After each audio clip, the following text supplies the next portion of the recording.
Found it. It's good. This is one of those hidden gems. Harris County. And so I suspect you'll all be back. So I'll introduce our speaker just a minute. You know, first, got to do all the announcements. These are the morning announcements. Next week, yet another new place, Spring Parkway Reserve, which is off of 99 and Riley Fuzzle. The whole other side of the word. So it's, I think, a new place for us, isn't it? We didn't use it last year. You know, so we'll be interested, especially for this. That's on the 17th, which is Saturday. And then on Sunday evening, the 18th, is the DAC chat at Huntsville. So we'll talk about that. 17th, and there'll be details come out about where to meet. I think it's 7 p.m. and the bats are usually right now coming out about 8 o'clock. And that's one where great family and friends, a great experience. Gerald Geisler, who's our vice president of the chapter, I believe that chapter does a lot of stuff with bat education and bat community and research is going on. As always, I will nag you, make sure the EMS is up to date. We are down at the end. I will say that we have 6 people out of this class right now, as of at least in attendance, none of the EMS, but in attendance, to a certified, who have completed the requirements for the next 40 hours.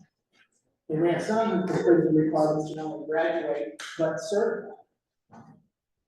Meaning they've got their 40 hours of volunteer work logged in. So that's amazing. But any questions, don't hesitate to ask. We can pull up VMS. You can log in and ask me a question. Right. Watch for a email about graduation. Graduation is coming up June 7th, 2 o'clock. Add your life. Family and friends are invited to come with you. I'm going to put a challenge out right now.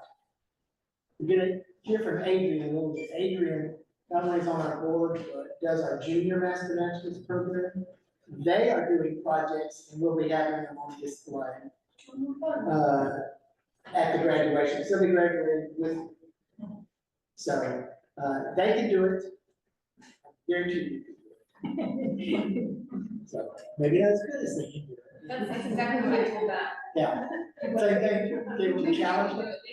It's fine. I was asked, there's a million volunteer opportunities, but one where a president was asking, Lisa was asking, W.G. Jones, a pollinator garden there, could use more volunteers. One thing, we got a grant, and we want to make sure we do what the grant says we were going to do. So if you have any questions about that, let me know. There's also information on the website that's there. Mark your calendars, October 16th through the 18th. That is the state conference. It's close. I think college this year.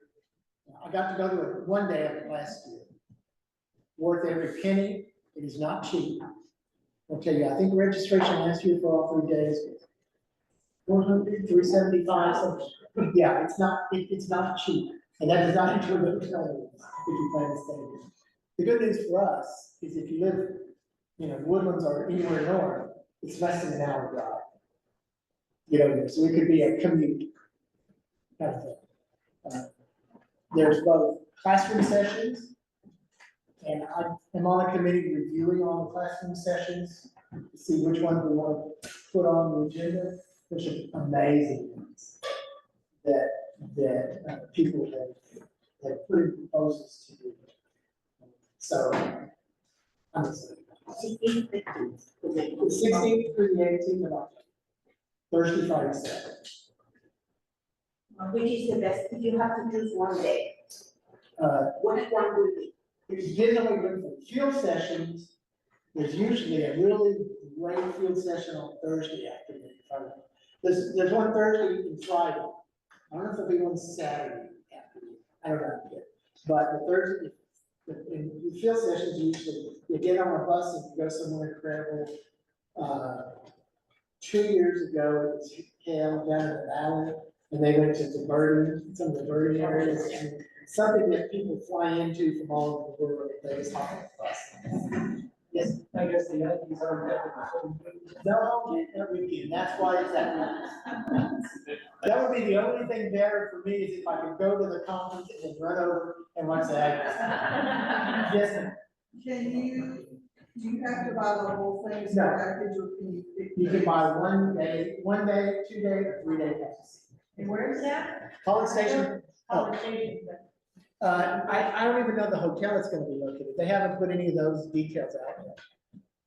I will tell you, watch for them. I would, go on to the Texas Master Naturalist main website and get on the listserv. Put your email on the listserv so you'll get emails. Because when they open up registration, it's crazy. People are jumping in and getting, because you've got to sign up for all of the presentations you're gonna go to. And there is a max number of people. It will sell out. Now, you'll find out that once you get there, yes, it's sold out, but then you check around and go, is there still room in this one? And you just sneak in. So there is a way to do that, but you, to be guaranteed, because some. But not on the field trips, No, No, yeah. no, only in the. only in the classroom. Field trips. You cannot sneak onto a field trip. Ask me how I know. Chapter meeting is this Wednesday, the 14th at Montgomery, Montgomery College, San Diego State University, Montgomery campus on 242. In the room that we're normally at. I don't know if it'll be second or third That floor. building, though? That building, it'll be the second or third floor, I think we'll be bounced around a bit between floors. It is, Amber Leon, who is an artist and a builder with Autumn in Houston, is gonna be coming to talk, not just about birding, but capturing and learning through art with that. I think she's well respected, he's gonna be really interesting, a little different take. But I think those are all my announcements. Virginia, anything? The shirt, 2 shirts are back there, and if you haven't checked your shirt size, please do it in your name. Because I'm gonna order probably not next week, yeah, probably next week, in the next week. Anything else? No? All right, so let me introduce our presenter. Adrian Paquette. Adrian is on our board, secretary of our board. But more than that, number one, she's an Aggie. So she's already moved up several notches in my world. She has her bachelor's of science from Texas A&M in animal science, and her master's of science from St. Ed's, that's one in Austin. Yes, it is, and they're in environmental management and sustainability. So she's also a certified interpretive guide, she's gonna talk about that today on her mammalogy talk. So, and works here. And it's awesome, it's just as awesome as you think it is. Yeah. So, take it away, Amy. Yeah, thanks. All right, real quick, those of you guys on Zoom, can you guys see and hear me okay? You guys checking? Yeah, well, I'm not looking, shouldn't be looking at you guys. Okay. Who's on Zoom? Here, is that, are they okay? Can they see and hear me? Yes. Okay, good deal. All right, thank you for coming in person today. Those of you guys who are here, you guys get a special treat and you actually get to pet animals. Sorry to those of you guys who are not here in person, but hopefully I'm gonna do my best to show on the camera everything. So yes, my name is Adrian Paquette. I have been a member of Heartwood since 2016. And I've been a voluntold secretary since 2016. So at any point, if anybody is interested in joining the board, it is not as tricky as one might think it would be. If anybody is interested, I'm not giving you my position, but just saying, if anybody would like to step forward and become a member of the board, I will not fight you. Not that I don't love it, I do love it, but it's always good to have new people involved in the board. If anybody is especially adept at accounting, also, Andre Hauser has been our treasurer for, I don't know how many years since I've been here, at least since then. And I know that he's been looking for somebody to take over his place on the board. So if anybody's interested, just reach out, let us know. All right, and like Michael said, I am also in charge of the Junior Master Naturalists. We started in 2022, and we've had a group every school year since then. So it's still fairly new, but they are really excited to join you guys. We have a small group each year. It's just me leading, so I have to make sure I can handle everybody, and they're always a lot of fun. So hopefully you guys get to meet and enjoy their projects. Last year I had some herpetologists and I have a mycologist in the group, and she is pretty great. She does mycology talks over at Lake Houston. She's 13. That's pretty awesome. I cannot take credit for that, but I'm really, really excited. I think so. She's older. Willow? Yeah, so maybe she's 12. So I know she's not 11. Yeah, I think she's 13. All right. So we're going to go over a couple of different things today. The first thing we're going to talk about is mammals, and also some tracks and animal ID. And then after a break, we're going to go into interpretation and a little bit of outreach. So before we get into that, real quick, just some basic business. If you've never been here to Clubwoods before, the restrooms are on the porch in the front. You are welcome to exit any of these doors. They do lock from the outside, but you're welcome to go out these doors as well. They have water, coffee, snacks back here. At any point in time you need to get up and do that, please feel free. I am not offended. I will not pause for you though, so if you missed something, sorry. All right, so mammals, skulls, we're gonna look at tracks and scat as well. And so a little bit of my background, just job-wise. My last position, so I've been here at Clubwoods since 2023. Before that, I was with a nonprofit called the Texas Wildlife Association, where I was an educator, and this was my job. So this has always been kind of what I've been interested in following my master's degree. So hopefully I have information for all of your questions. If anybody has any questions as we go along, feel free to just shout it out. All right, we are going to be looking at, specifically on the skulls, we're going to be talking about how to use the information to understand a little bit more about these animals. So I do not have live animals with me today, but I do have parts of those live animals. So if I'm walking around outside, it's not as likely that I'm going to run into a coyote, but there's going to be some evidence from some coyotes that I can find that will help me know a little bit more about those animals, right? So we're going to be looking at specifically adaptations, so cover basic adaptations. That's just kind of how they survive, right? So these things can help us understand why they're in that habitat, how they can live there.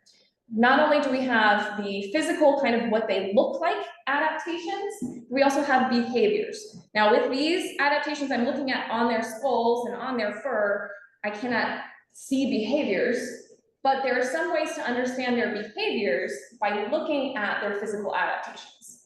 So I'll give you some examples here in a little bit, but first let's go through taxonomy. Taxonomy is of course the science of naming things, and we have, does anybody have a mnemonic phrase that they use for? King Philip came over from Great Spain. Okay, anybody else? King Philip came over from Great Spain. Katie, please come over for ginger. Wait, say that again? Katie, please come over for ginger snaps. Katie, please come over. Ginger snaps, that's pretty cool. I learned King Philip came over for good spaghetti. So kingdom is, we have plants, we have animals, and then fungus. And then from there, we're gonna go into phylum. This phylum, I'm gonna quiz you guys here as you follow along. I'm gonna see if you can guess what animal I'm getting towards. Phylum Chordata, that means things with vertebrae, things with bones inside their bodies. Class Mammalia. Order Carnivora. Now, just because it's in order Carnivora does not necessarily mean it's a carnivore. We'll talk about that in a minute. Family Ursidae, that is bears. There are 8 species of bear in the world. Name them, go. Panda, grizzly, brown, black. Hold on. So we have panda, grizzly, but grizzly is a brown bear, so we'll just say brown, because brown and grizzly, same black. Black bear, polar. We got sun bear. Asiatic black bear. We have the Andean bear, also known as the spectacled bear, and the sloth bear. Sloth bear. Yeah. So I just read a book. We have a book club here at Club Woods, and one of the most recent books we read was called 8 Bears, and it was really great. I loved it. Yeah, I recommend it. All right, genus Ursus. Now, a lot of times with our scientific names, they're either Latin or Greek. Ursus is Latin. It means bear. Arctos is our species name. Arctos is Greek, and it also means bear. So this particular bear is bear. Does anybody know which kind of bear is bear? The beariest bear? Smoky. It's the American black bear. Ursus arctos, bear. Now, quick side fun fact. So you might recognize Arctos, the Arctic. The Arctic is the place in the world that has bears, and the Antarctic does not have bears. So that's kind of what that means. And it actually does not relate to the animal, but the constellations. So the Ursa Major, Ursa Minor, you can see in the northern hemisphere, you cannot see in the southern hemisphere. So bears, no bears. There you go. All right, let's start out with fun facts. All right, let's move on to adaptations that we're going to see on these skulls. I'm going to start with these special adaptations that are on some animals. What are these called on the left? Antlers.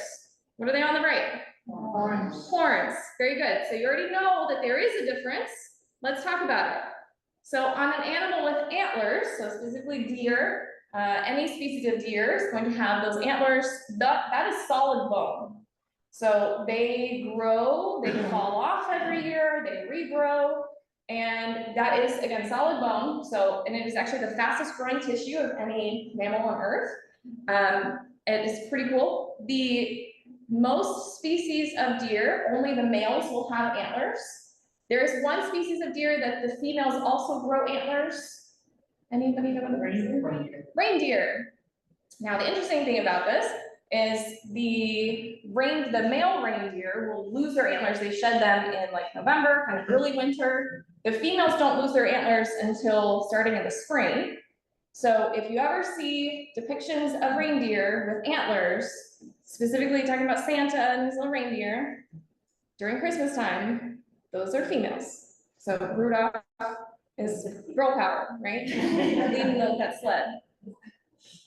Horns, on the other hand, is a bone inside of keratin, like our fingernails. So those are constantly growing, and both males and females can grow horns on pretty much all species of animals that grow horns. So they have a little bit different purpose. So if you think about it, an animal with antlers, even the males, when they have antlers, if they're gonna fall off at some point in the year, that's probably a pretty good hint that these are not great for protection, because it's not like predators don't mess with them when they don't have antlers, and what, the females don't protect themselves at all? No. So think about the kind of the purpose here. Typically, when we see something that is dimorphic, a dimorphic characteristic, so the males and females look different, that characteristic is going to be oftentimes for mating. So the males, they're growing those antlers, and the healthier they are, the healthier those antlers will be, right? The better nutrition they get, the fewer injuries they have, the healthier those antlers will look, the better chance they have of winning a fight with another male deer. Then the females can choose which one is the healthiest to mate with and have healthier offspring, right? So that's kind of the purpose, whereas horns are often used for protection, and they are often shaped in particular way for protection as well. So think about like antelope, a lot of times those kind of curve back. I know sable and roan antelope in particular in Africa, they use those to fight off lions. Okay, questions about antlers and horns. This is kind of niche because a lot of animals do not have antlers or horns. So we have to look at some other characteristics that we can see on all or most of these animals. Yes. Okay, for leading of praise, so Yes. when we're collecting bird feathers, I learned this year we cannot collect wild bird feathers. Correct. Okay, what about skulls and antlers? For the most part, it's okay. Yeah, okay. It's okay to collect antlers, skulls, things like that, especially if it's on your property. There's, that being said, if you know what it is. If you don't know what it is, I'd say just leave it alone, because it could be something that's endangered. If you're caught with that, that can be no good. It's not likely from my experience, but yeah, if you can identify it and you know it's not something that's endangered or this could be suspicious that you have it, okay, then I say that's fine. Okay. But yeah. So if the antlers are shed, how do they get so big? Because I understand also like, you know, there Yeah. are different points. And Sure. that. I thought that was related to age, like the greater number of points. That's a good question. So the points themselves are not related to age, it's just genetic. So breeders will breed for more points, and that's where you get those like weird mutant looking deer that have like just bundles of branches on their antlers.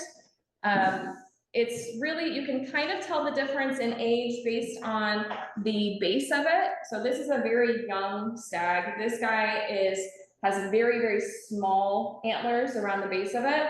As they grow older, when they grow, they're going to be a little bit thicker around the base, and they might come a little bit wider. But this guy has a couple of points here, 2 or 3 points here. This guy will likely continue to have this number of points when they fall off and regrow the next year. Yeah. Now, if they are injured, sometimes this happens, it's a cross-lateral injury. So if this deer is injured on the back right leg, the left antler will be not correct when they grow back the next year. Bottoms? Yeah, I don't know why for balance, but I don't know how that like nutritionally connects there, or like I don't know why that happens, but yeah. So, but that does not mean that's going to be like that forever. When it heals and it's fine the next year, it'll grow back just fine. Yeah. Good questions. Now in Texas, we have 2 different kinds of deer. We have whitetail, and we have out in West Texas, you can see mule deer. And here we have the whitetail only. If you go out in West Texas and you have kind of a crossover of whitetail and mule deer, you can tell the difference in the antlers, because whitetail have 1 main branch to their antlers, and mule deer have 2 main branches. So not tines, but main branches, 2 main branches. Okay, moving on. So we have eyes. We're going to talk about how they're placed, but also kind of the size of them. Starting off with the size in particular, a lot of times the larger eyes are going to be good for seeing better in the dark. Think about nocturnal animals, owls, cats, right? These are animals that are going to need to see really well in the dark.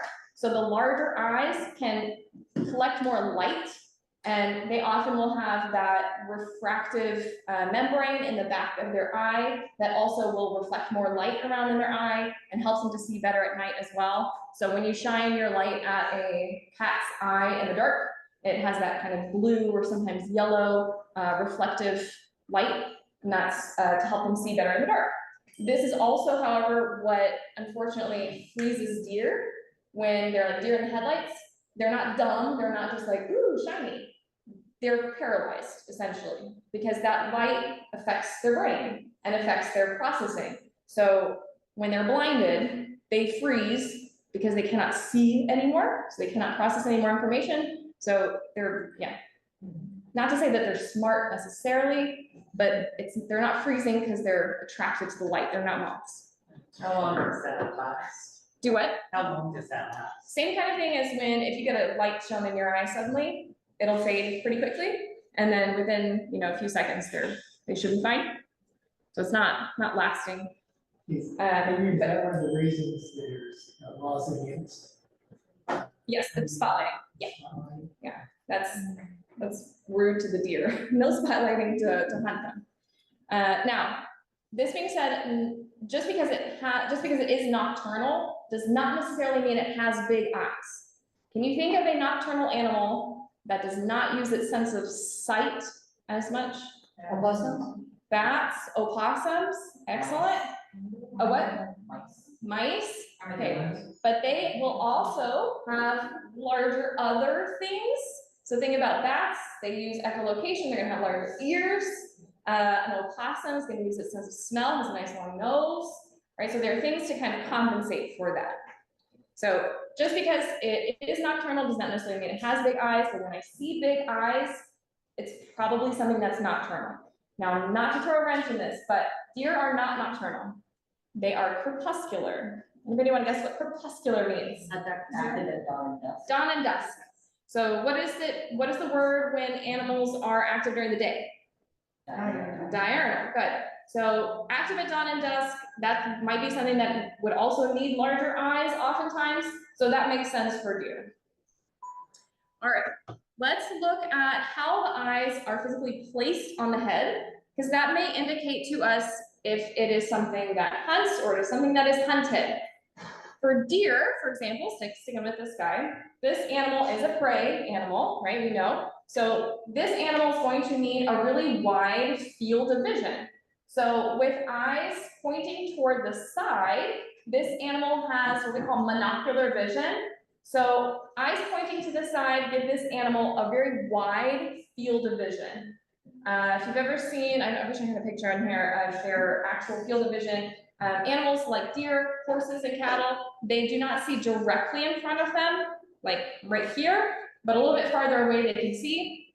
They also similarly do not see directly behind them, but they, other than that, have a very, very wide field of vision. Their eyes are processing, so monocular, right? Mono, one. So those eyes are processing individual images at once to create one larger picture. Versus our binocular eyesight, our eyes pointing more forward, give us a field of vision that's about here. So like the coyote, with our little guy there, our eyes are like the coyotes. So with this type of vision, or binocular vision, this helps us to see distances better, right? So if you cover one eye, so if you want to try this, you just close one eye, put your hands out like this, and try to touch your fingertips together, just the tips. Once you get close, you kind of have to calculate, right? It can be tricky, but do it again with both eyes open. That's not hard, because those eyes are working together to create depth perception. So that's great for hunters. Things that are predators are going to need to catch things to eat. So binocular vision is great for that. So just a helpful kind of thing here. If I find a skull, just know that this entire thing is not the eye. You see this on a lot of these animals. It's, you see the Y shape here? There's an upside down Y where those points end and just kind of cover everything, and that gives me that eye shape. All right. The rhyme that I use to help me remember this: eyes to the side need to hide, eyes to the front need to hunt. All right, let's talk about their sense of smell. So I'm gonna stick with this guy. This guy's my coyote. Coyotes are great, and dogs in general are a great example of something that has a very good sense of smell, right? We know dogs have a good sense of smell because they have a long nose. Are we talking about big eyes, better eyesight, long nose, better sense of smell? Now, I use kind of proportions here, little fractions.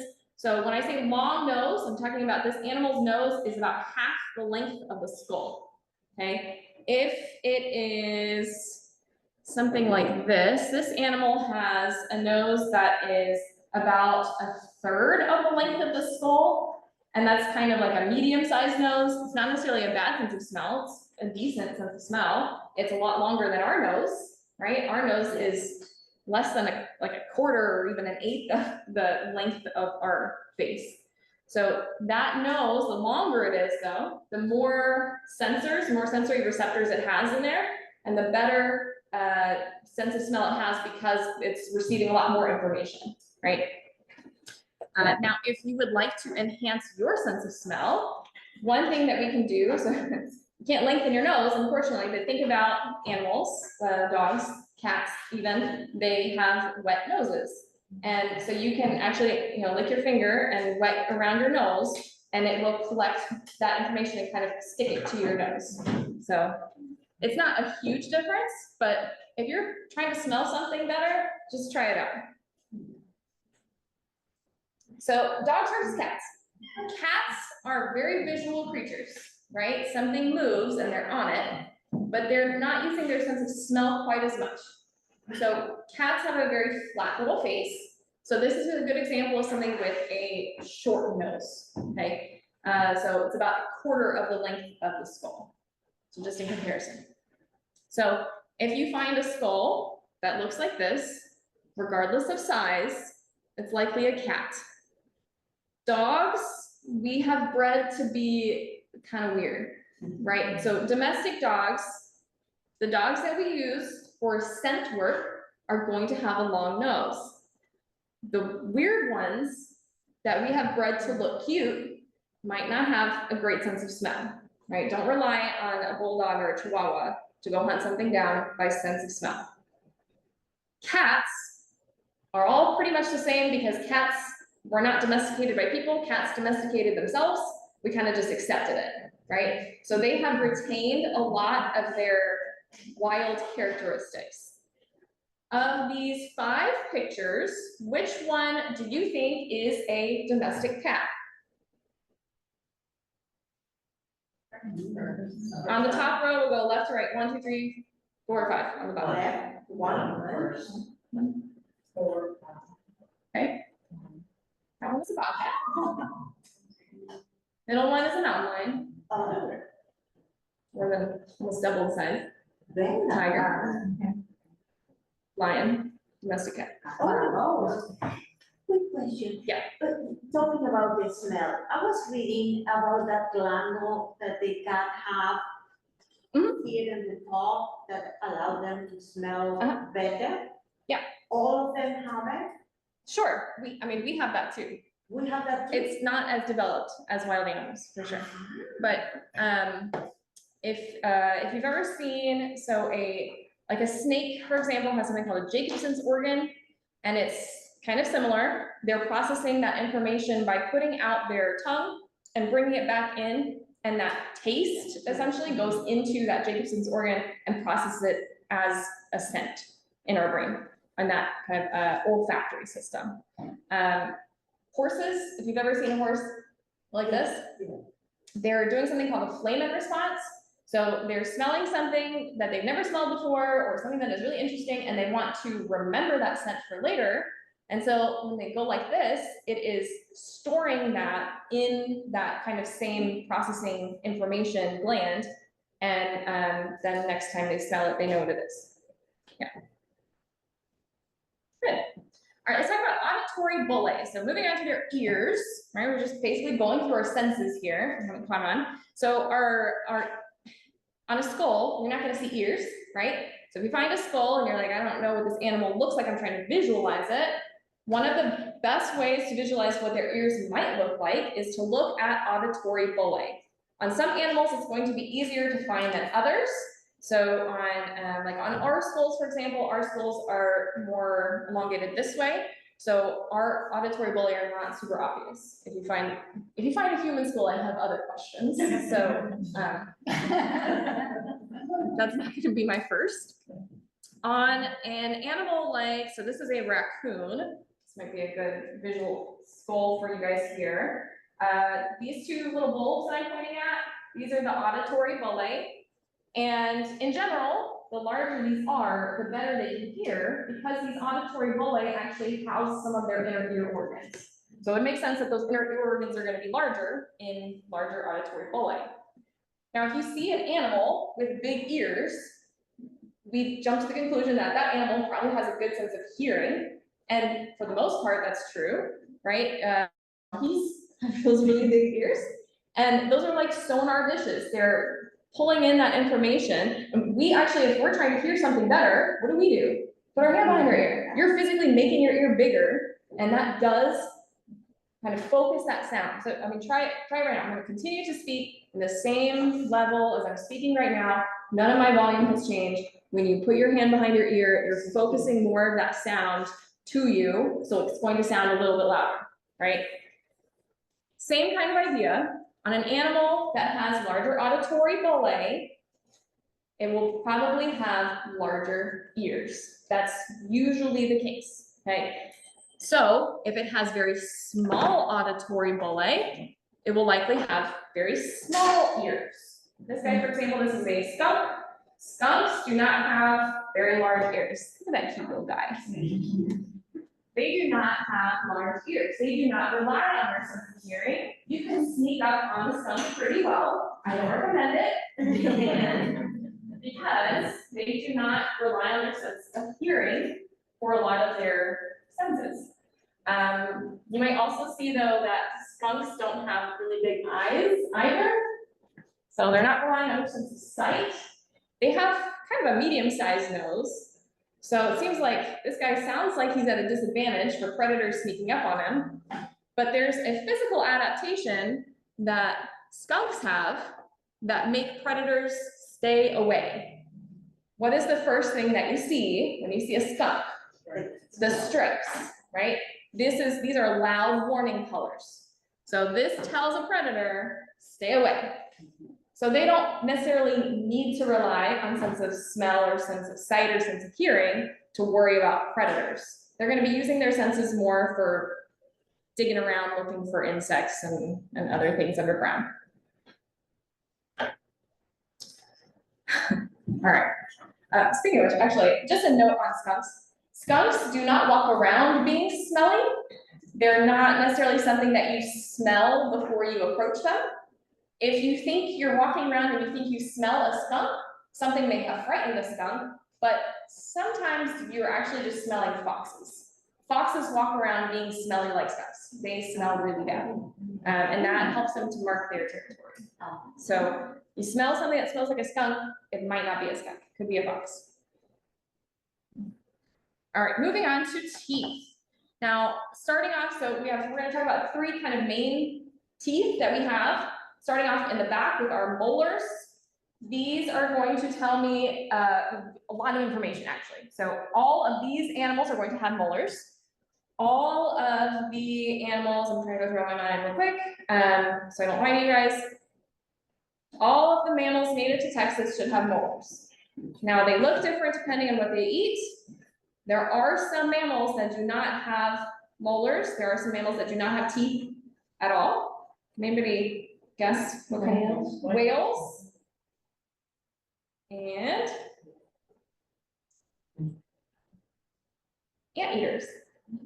Anteaters crush their insects with their tongue, so they do not have teeth to chew. They have that long tube mouth and they just slurp it in and then crush it around with their tongue. We don't have anteaters here, so don't worry about it. We do have an animal that is related to anteaters here in Texas. Anybody know what it is? It is our Texas state small mammal. Armadillos.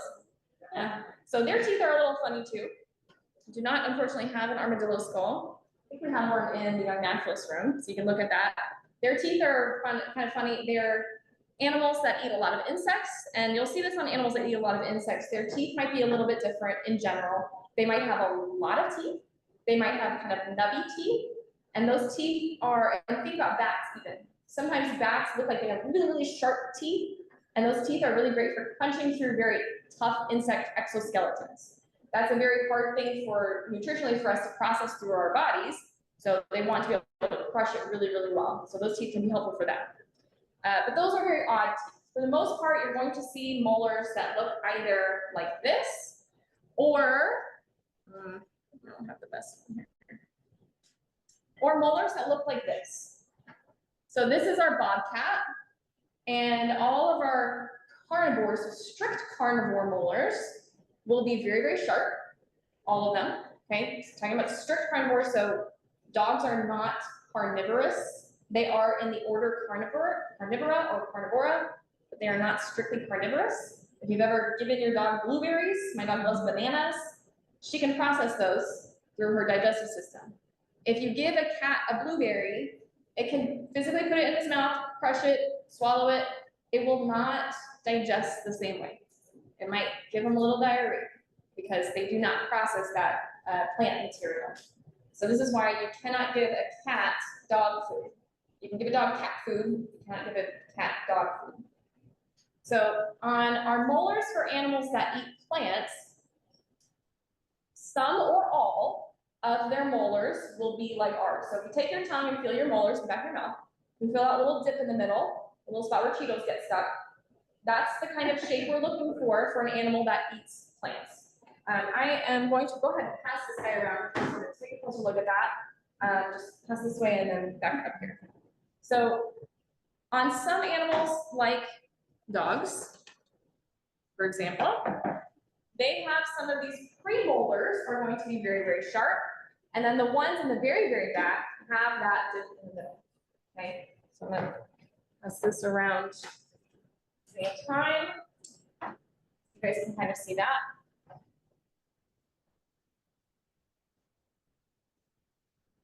Okay. Incisors. Those are going to be our teeth up front. Most mammals have incisors. Some of them are going to be like on the coyote that's being passed around. They're going to be kind of small. Like this guy here also has kind of little small, tiny incisors. And they're not great for chewing, right? Think about what we do. We don't take a bite of something and then chew with our incisors. They're good for grooming, maybe, for stripping plants of their leaves. And I'm talking specifically about these kind of little tiny ones.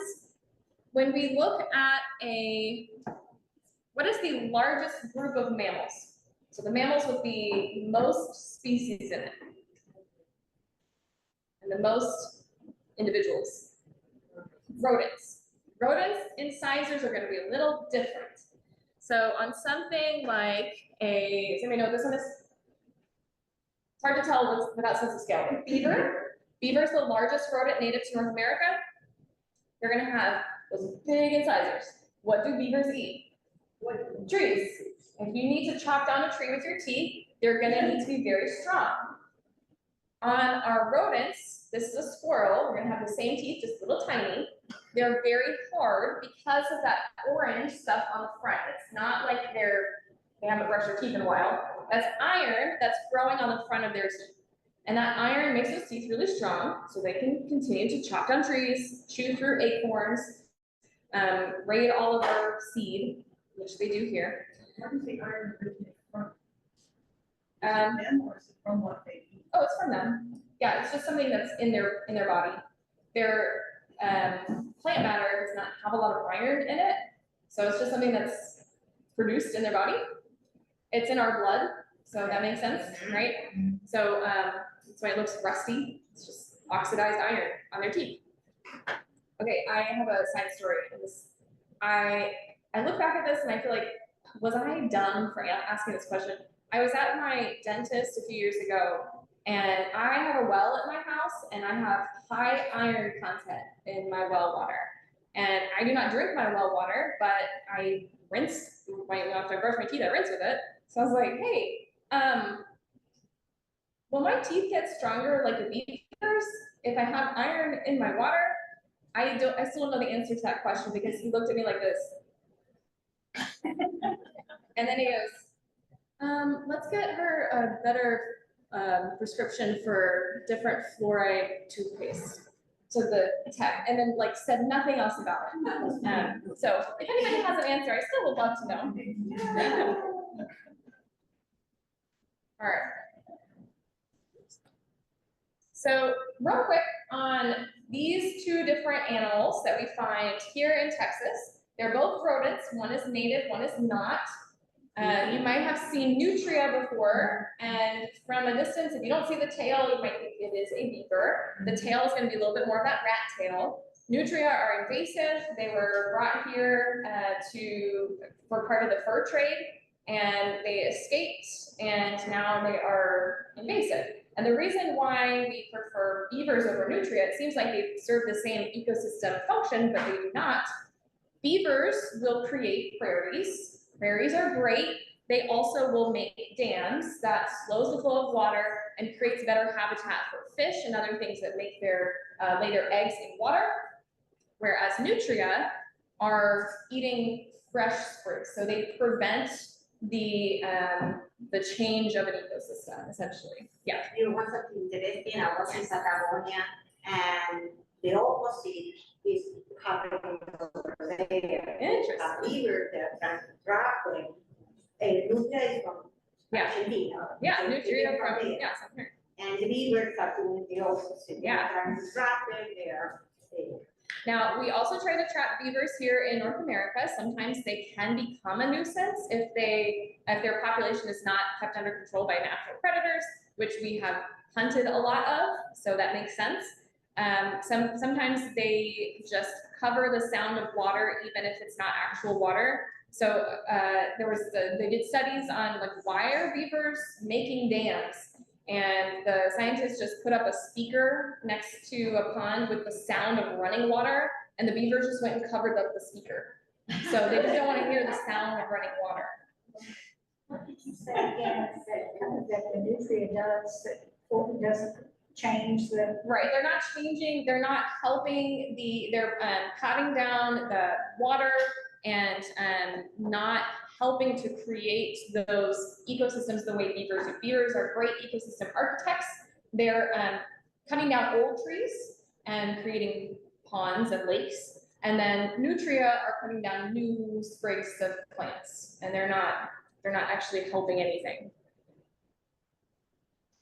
You can tell the difference. So if you find the skull, they look very, very similar. If you want to tell the difference between the two, the nutria have a hole next to their eye, a bit different from the beaver that's flat there on the front. Something interesting about the eyes on the beaver in particular, notice the form of these eyes. They are not necessarily, they're kind of on the side. So we talked about side versus on the front. They're kind of on the side, but more than on the side, they're kind of on the top. And if you think about the habitat where that animal lives, it is very helpful for beavers to be swimming and have their eyes above the water. So that's a great little adaptation for them. They have like all rodents, they're gonna have a lip that splits in the front. Beavers can close that lip behind their incisors so they can continue to chew underwater without getting water in their mouth. And they can also, you know, the little flap that you close when you're trying to plug your ears, they can voluntarily do that without using their fingers. They can just close that to keep water from getting in their ears. They're also, I'm gonna ruin y'all's day real quick. They also have very, very soft fur, which is cool. The reason why they have very, very soft fur is because they produce an oil, and an oil gland, it's their anal gland. So like your dog's anal gland that gets released. So in beavers, it is called the castor oil. There is a castor oil plant. So it's not something if you get castor oil like for your hair, that's different. But the castor oil from the anal gland of a beaver smells like vanilla. We use it for flavoring things that taste like vanilla. Raspberry even. So in some like ice creams and perfumes as well, and I believe some whiskeys, that vanilla flavor, if you see the ingredients list and it says natural flavors, natural vanilla flavor, that might be from beaver butt. Yeah. You answered my question, if it was natural. Yeah, it'll just say natural vanilla flavor. It's not necessarily from the vanilla bean. All right. Now, rabbits and hares are not rodents. They are lagomorphs. And their teeth look very similar in that they have big incisors and they perform a similar function. They're eating plants, so they need some long incisors as well. However, on the back of a lagomorph's on the back of the top set of incisors, they have another set of teeth growing there. And they also do not have that iron on the front of their teeth like rodents do. So that's how you can kind of tell the difference there. I think of their teeth like that, kind of like herb scissors. You know how they make those herb scissors with multiple blades? It's kind of like that. They're just able to snip through herbs better, herbs and forbs. All right, canines. Now, canines are named after canines, the dog, because all canines have canines. You do not have to be a canine to have canines. We're all on the same page? Yeah. Okay. Canines are great for predators because they're used to catch things. Think about the shape of it. They're hook shaped, so they can grab onto things. Again, we're not chewing with our canine teeth, we're chewing with our molars. So those canine teeth can be good for catching things. For us and for some animals, they're also used to kind of rip things. Okay, so that sharp tooth is great for that. Now, there are some animals that are prey animals that have canine teeth. Elephants have canine teeth. We call them tusks. They only grow from the top. Horses can grow canine teeth. The wild horses will have longer canine teeth than domestic horses. And usually the male's canine teeth on horses will be bigger than the females. So these are like antlers in that they are dimorphic characteristic. The bull elephants will grow longer tusks than the females, right? So these are things that are helpful for fighting each other. The male horses will fight each other in the wild, and those teeth, the longer they are, the better chance they have of winning that. They're not eating meat. So on something like this, for example, this guy has canine teeth, but it is an animal that is a herbivore. This animal almost exclusively eats plants, and I know that it is a prey animal. What is a characteristic we've already talked about? The eyes are clearly to the side. So this animal I would characterize as a prey animal. These are tusks as well, and they use them to fight each other. So this is anybody want to guess what this is? It is not a feral pig. It is not a pig at all. White-tailed deer? Not a deer. It's a colored peccary, a javelina. They also, horrifyingly, use their teeth they grind them against each other and create like a really squeaky sound. And they can use that to communicate with each other, and also it warns predators and things like that, and it's like nails on the chalkboard. All right, good deal. Oh, that's this guy. Okay. All right, foxes, real quick. So gray fox versus red fox. Gray foxes are native here to Texas. Red foxes are not. They were brought in for the fur trade. And but we do have both here in this area. So if you find a skull and it is not quite as large as this canine skull, this coyote skull, maybe a little bit smaller, and you know, let's say you know it's not a domestic dog, it's some sort of fox, and you want to know the difference between the two. Look at this is called the sagittal crest, this kind of thin looking thing that's on the top. And on a fox, on a gray fox, their sagittal crest goes in kind of a U shape, whereas the red fox is in kind of a V shape. And I remember this because the scientific name for a gray fox, the genus is Eurocyan, so to the U, and the red fox is Vulpus, that's a V. So that's how I remember it. The sagittal crest is going to be a lot larger on animals with more muscles attached to there, so they typically are going to have a stronger bite. So we see this like on badgers, for example. They have a very strong bite, and they have a pretty large sagittal crest. Now, that being said, a lot of times as they grow older, their sagittal crest kind of gets smaller. But that makes sense. They can get larger prey as they get older, so they do not have to rely on having a super hard bite because they have other means they get older to trap their prey. Yay. All right, this one is one of my favorite animals, opossums. And opossums are technically omnivores, but they eat a lot of insects. and I can find 1/4 of an opossum's skull and know it is an opossum just because of its teeth. So a couple of characteristics we're looking for here. They do have kind of smaller eyes. They do not have the best vision at night, but they don't have the worst vision either. If you see their eyes are all black, it's because their pupils are constantly dilated. So that does help a little bit in getting more light into their eyes at night. But again, like we said earlier, they have a long nose. They have a great sense of smell. They have those whiskers for feeling around as they walk around. They have pretty decent sized ears and have an okay sense of hearing. And, but their teeth, they use for not only to eat stuff, but if you've ever accidentally approached an opossum and it goes, that's its way of showing you, look at all my teeth, I'm terrifying. Don't they're not, they're really sweet. Don't go scooping up opossums all over the place. Don't do that. But they're not menaces, let's say that. They're also not very fast, and they're also not very bright. Sorry, I do love them though. So their teeth, they actually have more teeth than any other land mammal in North America.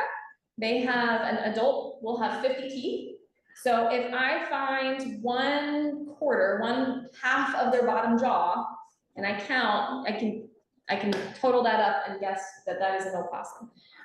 Now typically the bottom should have 2 more teeth than the top, is that right?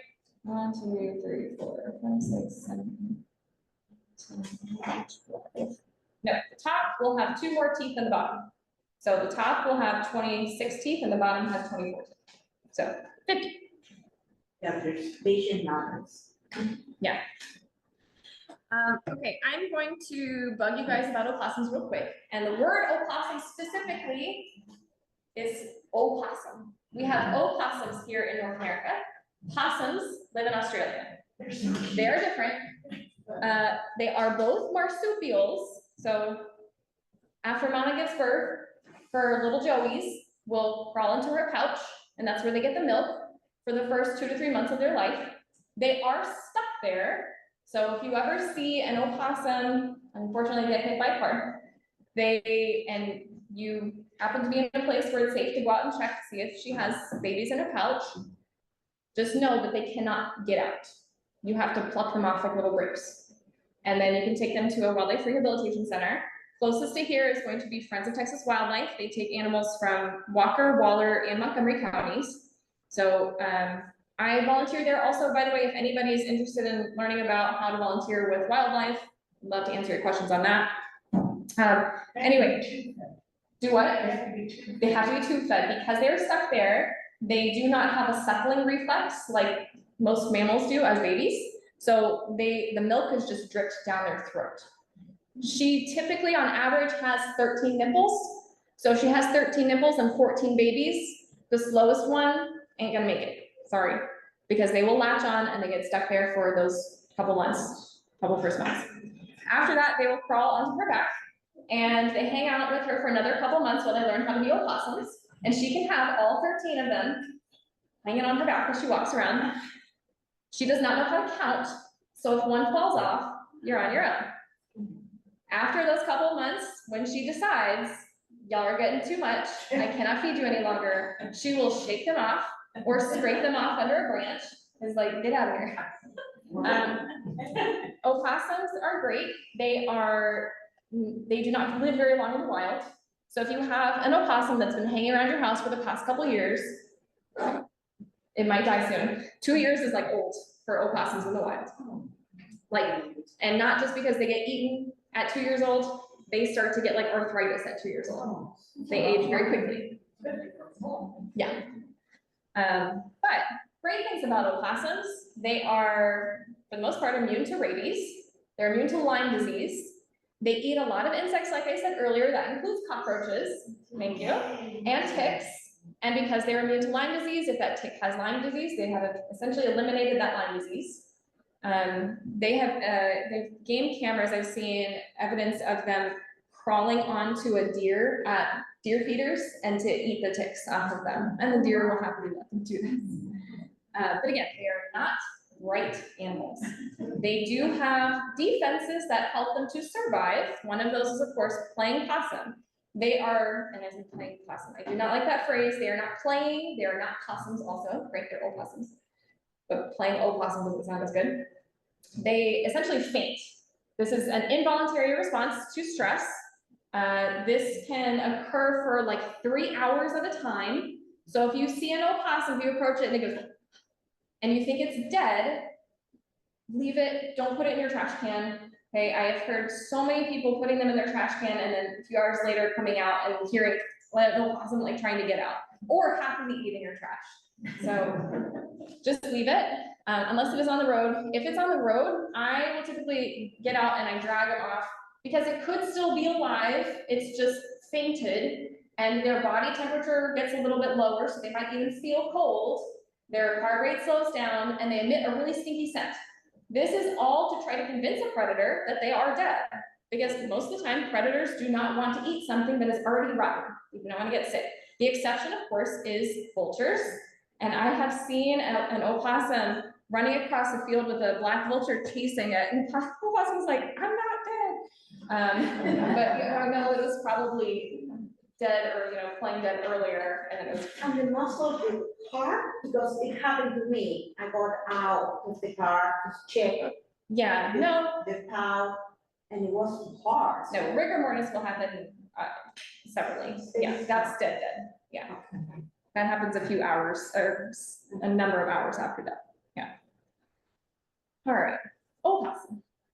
This is one of the most common animal skulls that I find out in the wild. It is a wild animal, and a lot of times when people send me pictures of skulls, I'd say like 8 times out of 10 it's this animal. Does anybody want to guess what this is?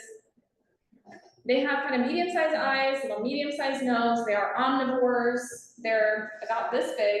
Nice. Sorry, the skull is about this big. It's a raccoon.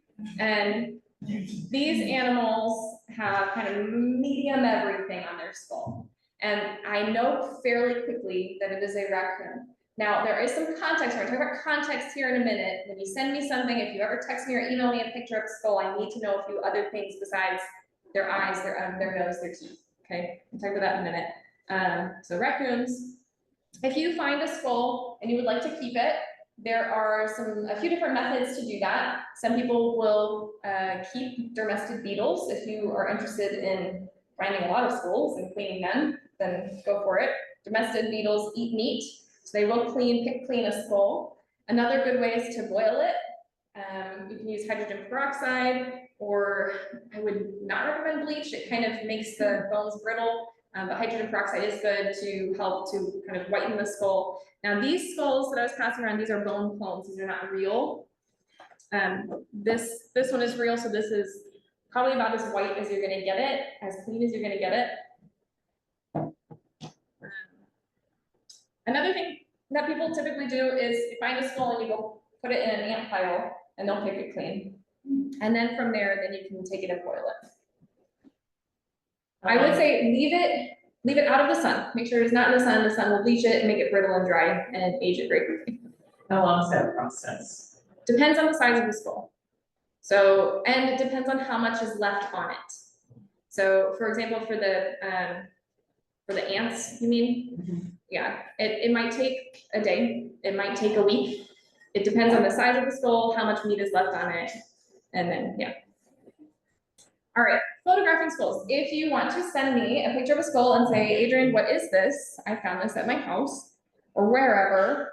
I need to know, first of all, different angles.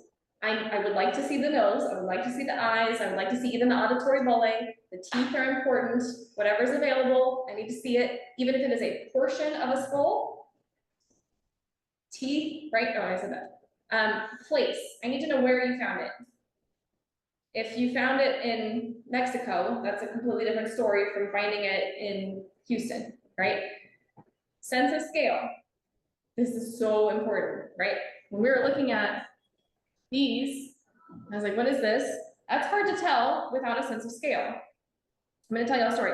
So my dad was hiking in Massachusetts with a friend, And he found a skull, and he of course sent me, texted me a picture, what is this? And the skull looked like this. I could not tell how big it was though. It was just on a blank table. I had no idea sense of scale. And so I was thinking, could be a raccoon. And then he texted me a picture. It was this big with his hand in it. It was a bear. Wow. So the sense of scale is that important. So you can put your hand in the picture. I often do that. We'll, hold something or put my hand next to it. If it's a paw print, something like that, that's great. If you're doing this for iNaturalist, sense of scale. iNaturalist will identify skulls, will identify scat and tracks as well. But sense of scale is so important. Okay, we're gonna skip quiz time. We're gonna take a quick break. So we need restroom, water, coffee, snacks.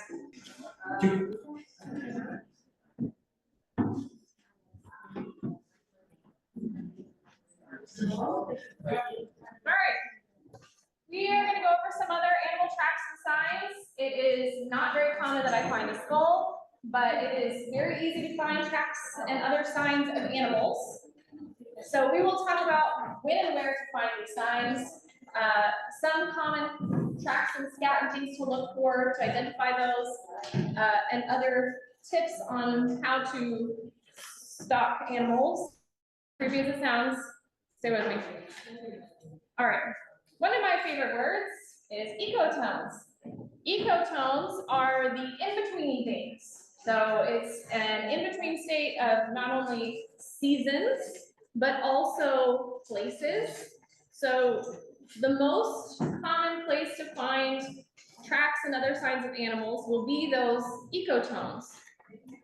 If you look at this habitat, we have on the right side kind of a prairie habitat. On the left side, we have a dense forest. In the middle is where everything kind of meets. So those animals that are going to be living in the dense forest might venture out into the sun to eat forbs and grasses that don't grow under the dense trees. And the things in the prairie might stick a little bit closer to the trees if they need cover very quickly. So ecotones, great place to look for tracks and other signs. Ecotones, again, is not just place, but also time. So time of the year and time of the day. Especially here in Texas in the middle of the summer, in the middle of the day, way too hot to be hanging out. In the morning and in the evening, it's going to be that perfect temperature, humidity, and that's going to be a great time to be looking for things. If you're a birder, right? That is going to be our best times to be looking for activity.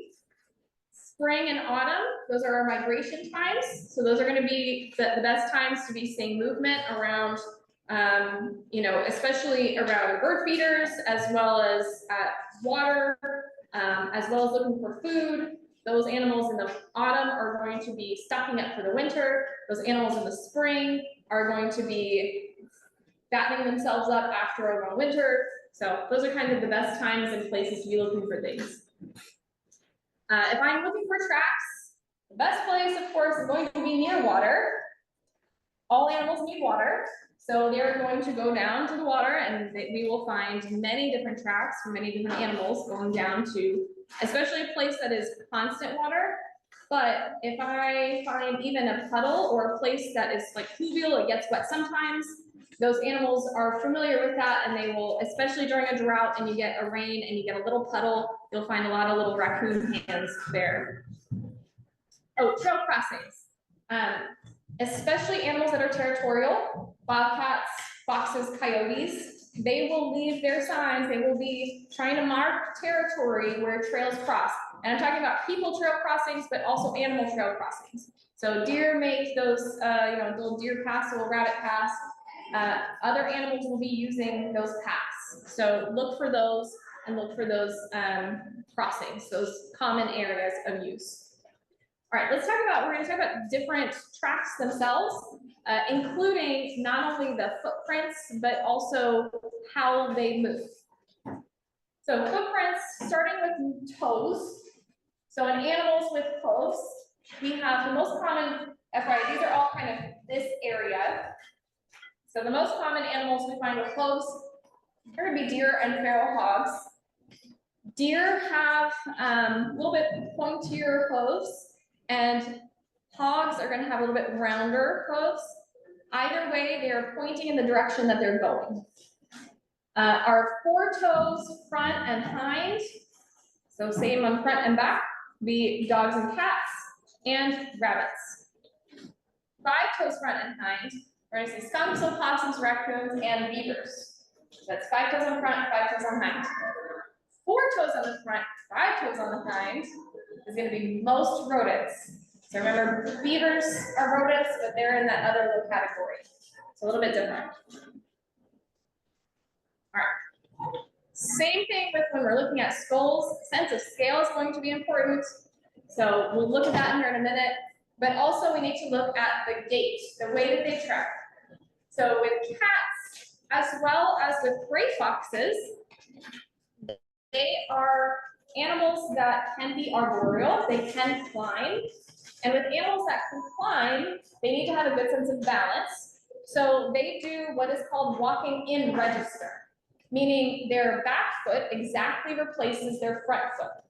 So it may look like they're walking on 2 legs, but it's really that their back foot is exactly replacing that front foot. If you've ever climbed a tree, that is a good technique to use to exactly replace your foot with your hand, because you already know that that will hold your weight and it is a good, safe place to go. So gray foxes can climb trees in general. Dogs don't climb trees. Gray foxes are a little bit different. They have semi-retractable claws. So that helps them stay a little bit sharper so they can climb trees. It's interesting. So side note, cheetahs are cats that don't climb trees because they have semi-retractable claws. So it's like opposite. In dogs, the ones that have semi-retractable claws can climb trees, and in cats, the ones that have semi-retractable claws don't climb trees. All right. Coyotes and other dogs, though, you'll see that double footprint. They're not exactly replacing their front foot with their hind foot because they are not climbing trees. So their footfalls are better for speed. So this is just like at a walk. It will look like this. All right, tree versus ground. So with especially rabbits and squirrels in particular, there's, so cats and foxes kind of walk like this.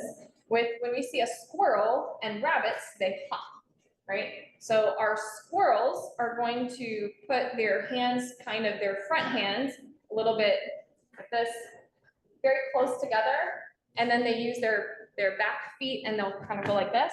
And they're going to land with their back feet very close to where their front feet are, versus rabbits, they are not climbing trees, so they do more of a little gallop, and their back feet land in front of their front feet. The front feet are those little dots, and they're diagonal from each other. They're not exactly right next to each other. All right, dogs, so canines. So in general, we're going to notice on canines a claw mark. This is something that we will not see on our cats, although they may look very similar. Now, there are a few ways to tell the difference, not just the claw marks, but also the toe pad.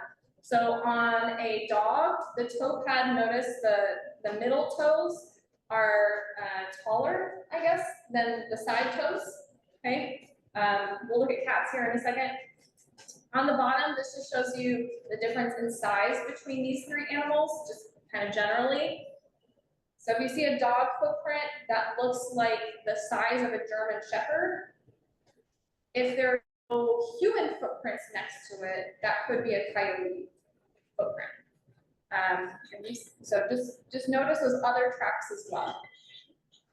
We do not allow dogs here at Heartwood. So hopefully, if you see dog tracks here at Heartwood, that's coyote or fox. All right. Real quick, Canis latrans is the scientific name for coyotes, and it means barking dog. They have very unique vocal cords where they can make it sound like there are multiple of them at the same time, even though it's just one. So if you, in like January, December, kind of midwinter, I hear them calling for each other, howling. If it sounds like there are 20 of them, there might be 3. For real. And coyotes are fun. So sidetrack here. Coyotes have a very interesting biology. They have evolved alongside larger predators. So compete with those predators, not in size, but in numbers. They're not typically pack hunters, but they might stay as a family group sometimes. But in general, they want to create kind of a large territory. One coyote might have, 1 or 2 square miles of territory, and they'll howl to see where everybody else is. Okay, I'm over here, you're over there. I'm over here, I don't hear you over there. Free real estate, right? I'm gonna try to move over there, but so is everybody else. So killing coyotes makes more coyotes. They'll make them show up, try to vie for that spot, and the females will re-enter heat. She'll actually produce double the amount of eggs. So instead of like a litter of 7 puppies, she'll have 12 to 14 puppies. So you are increasing the population of coyotes by taking out a coyote from the population. I have had almost fist fights with people on Nextdoor about this. They're like, no, I kill coyotes every year at my place and I've never had a problem. Do you hear like though that you have to kill them every year because they keep showing up? I would rather have a coyote I know than 10 coyotes I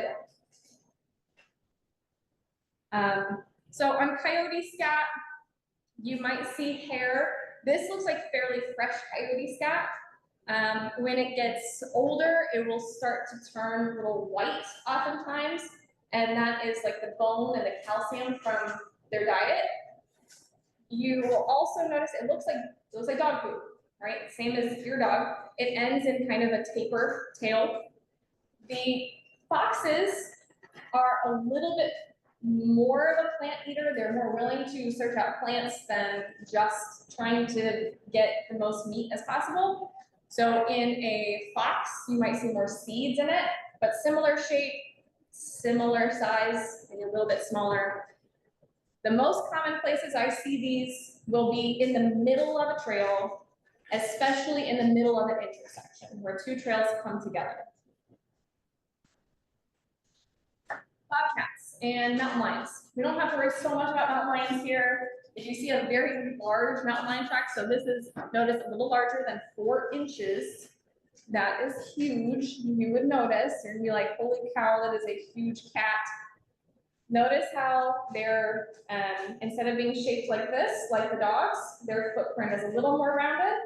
Okay, so those 2 middle toes are a little less pointed. Their toe beans are a little bit rounder. That's the correct scientific term, toe beans. I don't know, toe pads. And again, notice we do not see nails. That is because they have retractable nails. That does not mean that you will never see claw prints in a cat's footprint. It's just most likely you will not see them. Puma concolor means cat of one color. I think that is fun. We just named it after what it looks like. All right, in cats are complete carnivores. Remember we looked at those teeth and we saw that those carnivore teeth are very, very sharp. You may have also noticed that they have fewer molars. They have generally fewer teeth. They don't have to chew quite as much because meat provides more energy per square inch than plants do. So they do not have to chew quite as much and it's easier to digest than plants. So their teeth kind of are a reflection of that digestive system. They are complete carnivores. You will only see meat matter in a cat's scat. You may find hair in there as well, and it's a little less tapered on the end. And you'll find it is segmented, similar to dogs, but it has those, it looks like the inside of a colon, right? Putting it simply. All right, raccoons. You see little handprints.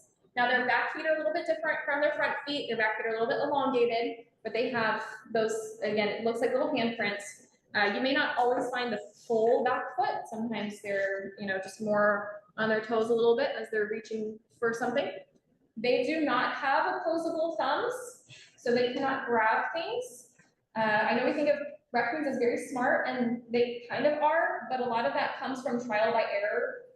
They're very just, I'm gonna do it until it breaks and it works kind of animals. If you notice, our trash cans out here have very heavy lids. We are constantly outrunning raccoons figuring out how to get into our trash. This system worked great for the first few weeks, and then they found out that they can just put their hands in there and grab the trash the bag, and just pull it, and the bag will just like empty. And so now we're having to go put wire around to keep them from putting their hands in. It's just a matter of time before they figure out that 2 of them can stand on their shoulders and just lift the thing up, We're just creating like very strong raccoons, I guess. Yes. Adrian, do you guys take the bird feeders in at night? No, they're raccoon feeders at night. Okay. Yeah, they're squirrel feeders during the day and raccoon feeders at night, and the birds have to fight their way to it. Yeah, raccoons don't really care where they poop. It's kind of everywhere. And oftentimes you see one, you'll see multiple, because they do kind of hang out in a little family. They live under here, by the way. They are currently under our feet. And so you can, if you're looking for raccoon handprints, you have a little puddle on this side of the nature center, and you always find little raccoon handprints over there if you're interested in seeing some. I haven't even looked today, I just know that they're there. And I know that there is poop somewhere underneath the bird feeders. They eat a lot of plants, so you'll find seeds in there. Pay attention to what is in season. So in the middle of summer, you're gonna see grape seeds in their scab, and you're gonna see grape skins in their scab. Right now, you're gonna see dewberries in their scab, along with our birdseed. So know where you are, see what it is, and that will kind of help you break down what it could be. Raccoons are just opportunists, so they're just gonna kind of eat a little bit of everything. So on their stack, is it not like elongated? Not a big form to it, just kind of a pile. Yep. Opossums, they have kind of little handprints as well. They do have opposable thumbs, specifically in the back, to help them climb. Their back, the thumb looks like it's almost like separate from the rest of their paw print, their back footprint. And sometimes you may not even fully see that thumb in there. You may also find, they have this big heavy tail, and especially in the fall, they might be making a nest with leaves up in a tree somewhere, and they're gonna use they have a prehensile tail, so they might be using it to gather leaves and things for their nesting material. So you may find a kind of drag print from that tail behind their feet, and it might also cover some of their footprints. So they're not always as easy to find.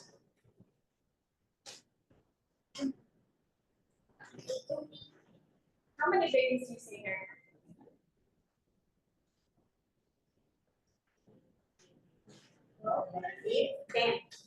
Is it like 11? Yeah, I count at least 10, maybe 11. At least 10. Yeah, at least 10. Now, opossums cannot actually hang from their tails like a Bambi. You might see the little tiny babies do it on accident, but then they do not do sit-ups regularly. They cannot like pull themselves back up, so they will just fall typically. The adults, they are too heavy to do that, so don't expect to be seeing them hanging from their tails. Our squirrels, similar to raccoons, they have little handprints, but much tinier. So you might think that just looking at it without sense of scale, they can look similar, but much tinier. Skunks, this is the kind of track that you see going this way, you go the other way, right? They have very long claws. They are thinking about what they're eating, they're digging underground, looking for snakes, looking for insects, and so their claws are going to be very long. They're so cute. All right, for deer, again, and hogs, we're gonna look at that next to tell the difference. Deer have kind of elongated, heart-shaped hooves, very pointy. Again, they are pointing the direction that they're going. They do have dew claws. You can see those here. Unless they're running or in deep mud, they will not usually touch the ground though. So oftentimes you're just gonna see those, just the two claws, just the two hooves versus, yeah. You can show a scat for possums or skunks. I don't really find opossum and skunk scat very much. Opossums, it's very stinky. I don't know if that helps. It looks like cat poop. And I know you said they eat a lot of insects, and snakes maybe. It is, but you're not gonna see seeds and things. You might see seeds. Might Yeah. see seeds. It really, really varies for opossums. I have scat in my yard last time. What is that? It looked closer to the fox. It's Oh, the just- closest thing so far that you've shown. It's okay to send me pictures of poop. I'm not offended. I love it. Thank you. Hogs, you will almost always see their dew claws. However, they're a little bit more spread out behind their main claws, their main hooves. And their hooves, again, are a little bit more rounded versus that very pointy deer hoof. All right, quiz time. What is number 1? Don't think too hard. The raccoon. Raccoon. Try to take this, it's not too difficult. Number 2, Deer. deer, excellent. Number 3, What's long claws. skunk? Skunk. See, and you don't necessarily even see the full claw, you just see the point of it, right? Skunk. Number 4, no need to be specific. Some kind of dog, right? Again, we don't have a sense of scale. It could be a domestic dog, who knows? Number 5, Cat. some kind of cat. Number 6, Hog. hog. Okay, a little bit more rounded than pointy, right? And 2 claws. Good. Before we move on, I do have some examples, and I did not show deer scat. I think you're somewhat familiar with what that looks like. Deer and rabbit scat can look fairly similar, right? They are herbivores and they are animals that can very easily extract a lot of the nutrients from there and the water, so you're gonna find pellets, right? In the springtime, sometimes you might find deer have eaten a lot of plants that have a lot of sugar, and so their scat may be a little more runny than normal and maybe see a little pile. These are deer. Rabbits are gonna be very similar, but a lot smaller. And rabbits, sometimes their scat is more round versus the deer that kind of more oval-ish. The bobcat, very dark, has segments,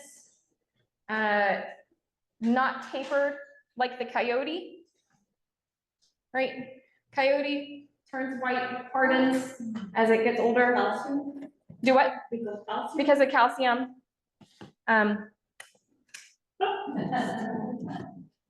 The raccoons are gonna be a bit of a mess. It's very soft and squishy, right? And it has the dewberries in it. These are brownies. I brought some for you guys. These dewberries are really good, actually. I just love to see y'all's faces. The first time I did that with my junior master naturalist, I seriously, I had one kid, he turns to his mom, he goes, I don't think this is for me. But did you see how everybody was just keeping quiet? And Everyone's like, okay, okay, she's like really into this. even with the touches were like, okay. All right, Okay. Yeah. All right. My love for nature is not going so far. I like this, but like not that much. All right. In general, do not put your face over scat, especially animals that eat other animals. Their scat can grow a fungus that if you inhale can be bad, can make you sick. So don't eat it, please. All right, stalking and posting. So if you would like to observe animals in the wild, and there are two kind of main ways to do that: stalking and posting. So if your goal when you're out on the trail is to find animals, and you're like, I'm not interested in walking around a whole lot, sit down, and here are a few tips. Avoid wearing solid colored clothing. This is great. You do not have to worry about fashion when you're out in the woods. Wear something, and it doesn't necessarily matter about color. Birds are really great with seeing color, but most animals are not. They do not have the same cones that we have to distinguish colors. But the important thing is that you're breaking up that sight line. So it's not one solid thing.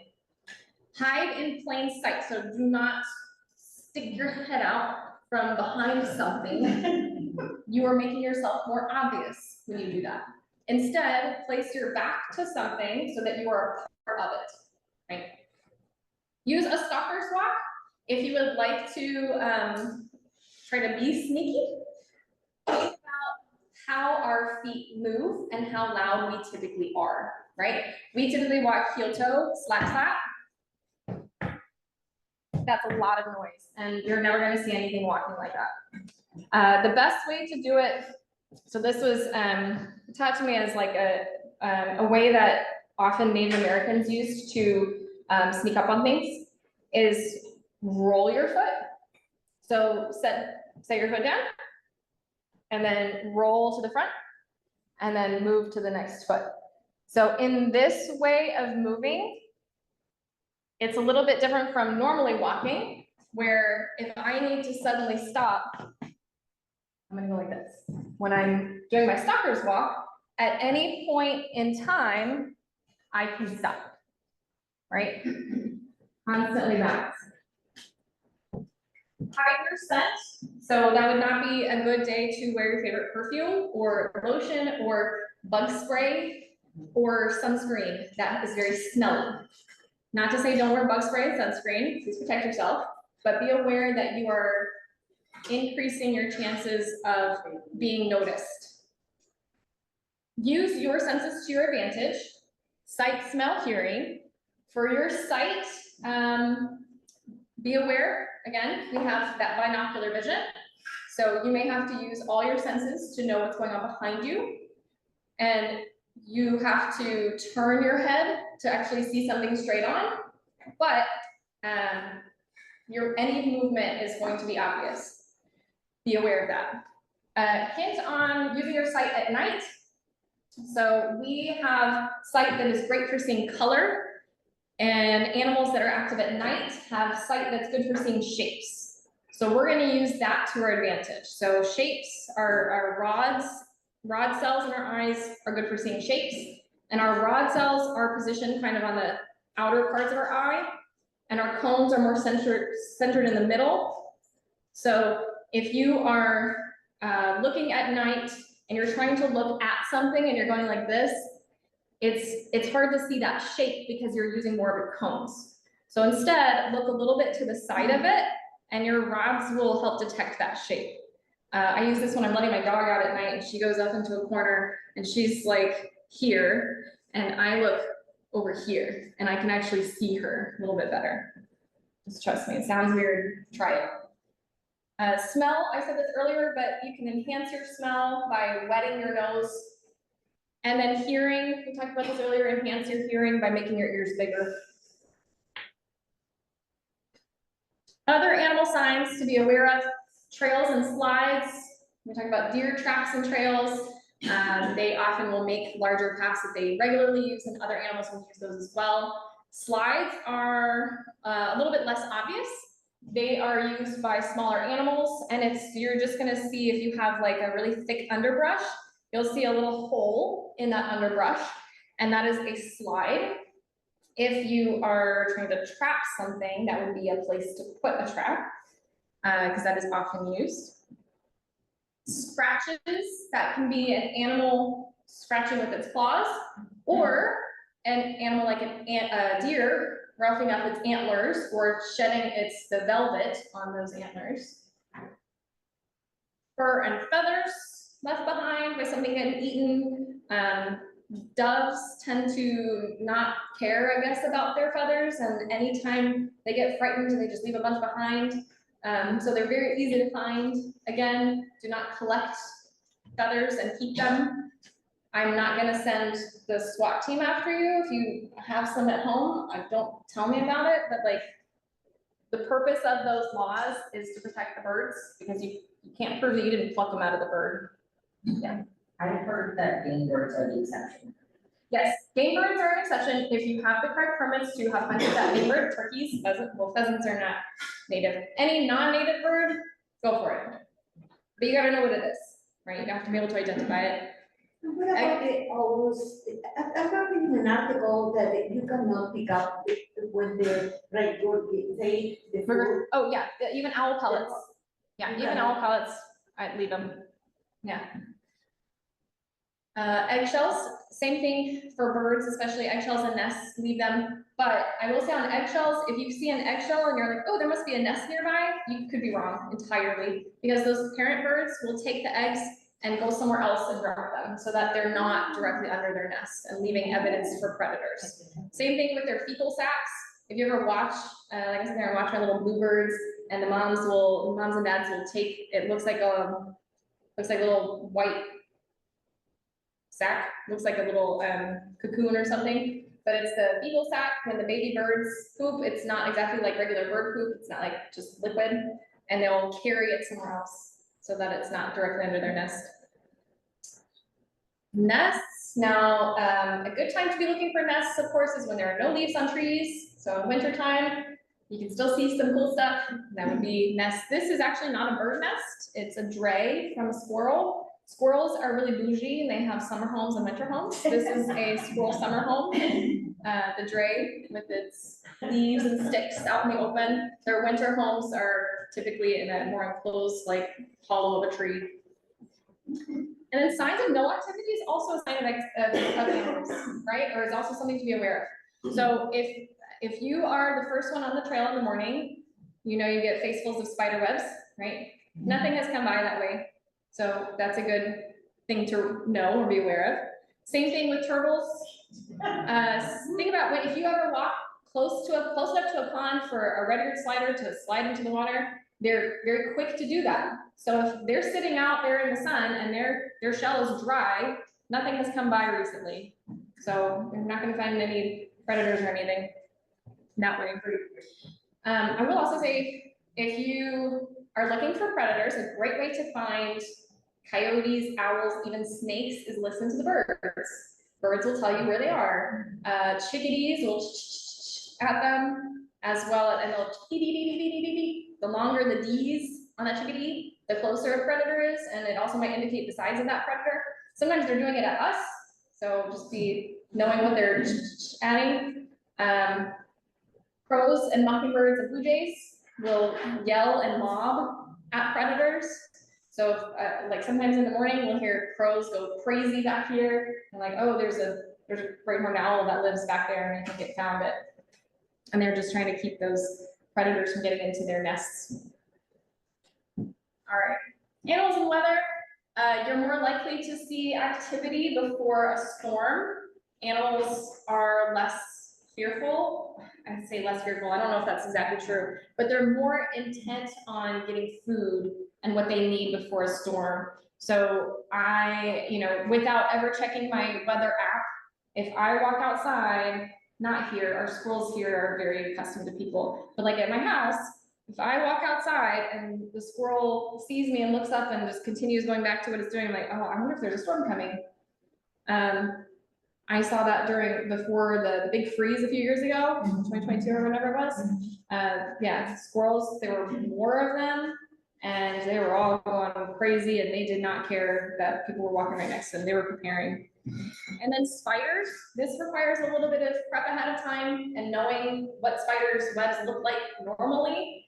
But if you have a specific spider web that you know is around your house, and you notice one day it is larger, that might be a sign that there is strong weather coming. They will build their webs a little bit larger and sturdier before a storm. And insects are more active right before a storm, so they're taking advantage of that. spiders do eat their webs and then reuse it. They're the ultimate recyclers. So if you also see them taking it down real quick, there's a storm coming. Or it might just be the morning, but you know, because they do that typically in the mornings. Where do squirrels hang out during storms? In their nest, so typically in a tree, hollow, oftentimes. Like in their nests? Yeah, they might be in their They nest. can In protect themselves? in a dray, maybe not, because a lot of times those, their summer homes, you know, all the Right. leaves and stuff are kind of out on a limb Right, somewhere, so that may not be super secure, but towards the trunk of a tree. okay. Good question. Anything else? And does anybody have any pictures of scat or skulls that they have found that they need identified? Because I'm here for it. Okay, How do you send me those things? email. I'll put my email up. Okay, we will take another break. I'm gonna set up for our interpretation talk and outreach talk. We're gonna go ahead and get started with interpretation. And this will relate directly to any of you guys who would like to work at one of our outreach events and or lead hikes, or any other time you are leading something. This will be a good kind of intro for you guys. This is my email. This is my work email up here. If anybody has any scat, skulls, tracks, please send it. Yes.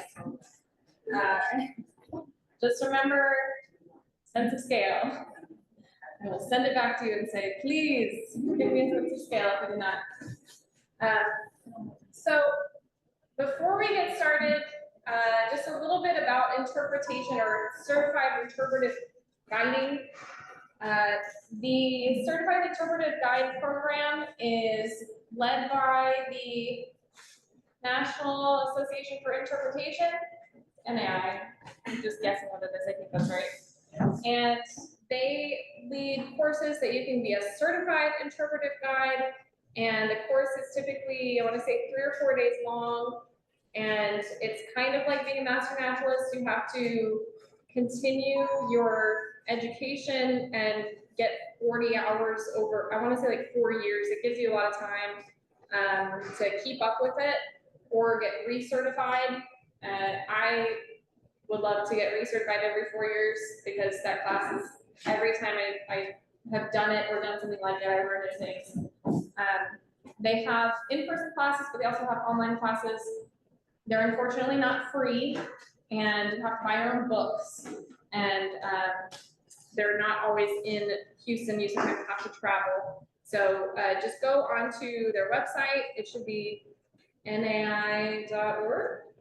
National Association for Interpretation. Do you know? I don't, sorry. Sorry, go ahead.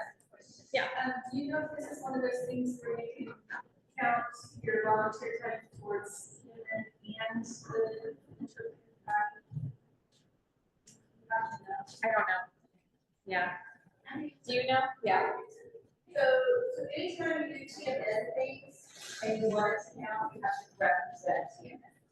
So you are standing in a volunteer situation and you're representing Texas Personal Wildlife or you're representing a particular entity, then no, you can't. If you're representing TMN at Heartwood chapter, yes. So when I use my certified interpretive guide stuff to volunteer my skills, I'm not representing NAI. I'm representing TMN. But that's still you're using your skills, but you're publicly outside of the person giving the guided tour or whatever. So you're out doing like spring reading tours and things like that, and have your Heartwood clothes on and representing Heartwood chapters and stuff, and that all counts. But yes, the skills that you gain from other sources. Yeah. So Makes sense? kind of. I just have to look into what NAI is. Yeah. I would look into theirs. I don't know, because I haven't logged anything with them. I think they're more in the trust-based system. I don't know if they actually log anything. I've never logged anything with them. If she's wondering if their hours count towards them. Yes, you. Yeah. You have to look at theirs. Yes, that's what I'm thinking, is I'm thinking our stuff can, if I'm doing TMN stuff, I would also count it as having done CIG stuff. That, Well, what about the training? Was the training 18? the training can be 18, yeah, for sure. Good questions. All right, online, is this working? Did I share it correctly? Yes. Okay, good. All right. Here are some of the things we're gonna go over for interpretation. I'm gonna talk about what interpretation is in a minute. Have introduced that, what is an interpretive program? And then help you guys along the way if you'd like to create your own program, if you'd like to lead hikes or be a leader, and resources to know the CIG stuff is on there. And then we're gonna play a game, or we're gonna go on a hike, depending on the time. All right, so usually when we hear the word interpretation, we might think of it as interpreting languages. And in a way, when you are an interpretive guide, you are doing that. You're just interpreting the language of the natural world for other people. So interpretation involves giving somebody information about something, but information is not interpretation. Information is like, I can read in a book this stuff. I can go to a museum and read on a placard about the piece of art that I'm looking at. You are not a book. You are not a placard. You are a person, and you can make connections with and for other people based on the information you're giving them, right? So that's the important part, is you're making that, you're helping them make that connection to the natural world. So it's, rather than simply communicating factual information, again, you are using firsthand experience. You might have other physical things that help people connect, objects, and you're creating those meaningful relationships. We are going to make our interpretive programs erotic. Don't tell my boss. Specifically, enjoyable, relevant, organized, thematic, involving, and creative. This sounds like a lot. You do not have to memorize this stuff, but this is just stepping stones to help you remember ways to do the things that you need to do to be interpretive in your guiding or leading experience. So let's go through these. Enjoyable. Take a second. I want you guys to talk to the people at your table about who inspired you to become a master naturalist. I'll give you 2 minutes. All right,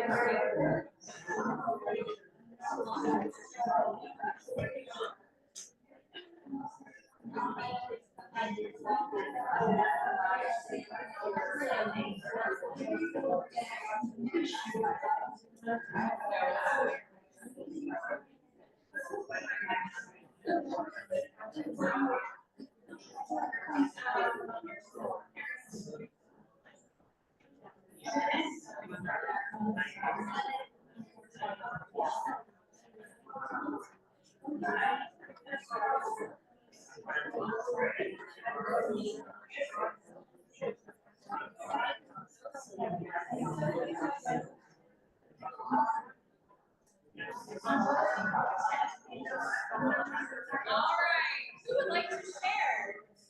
Does anybody want to share their experience? I'm going to share mine in a minute, but I'm just curious, does anybody have a specific moment or a specific person who inspired you? My uncle John, was saying, 70 years ago, would take my sister and down hikes. Okay. He would have us walk slowly. He would have us walk quietly. Pick up things. So I had interpretive hikes from Uncle John and that 7 years ago. Uncle John, yeah, starting from a young kid. Okay. No hangers? No. Somebody over here did you? Well, no, You do I not? actually, Nature's Best Hope, the book by Doug Okay. Talbot, really, I was more just into native plants, and why they were important, and the wildlife part of it's kind of like, that. Yeah. And I realized how everything is so tied together, it's all like, it's a package. You can't have one without the other, and it made me more interested in all those other things that we're working to make this, Yeah, make it work. love it.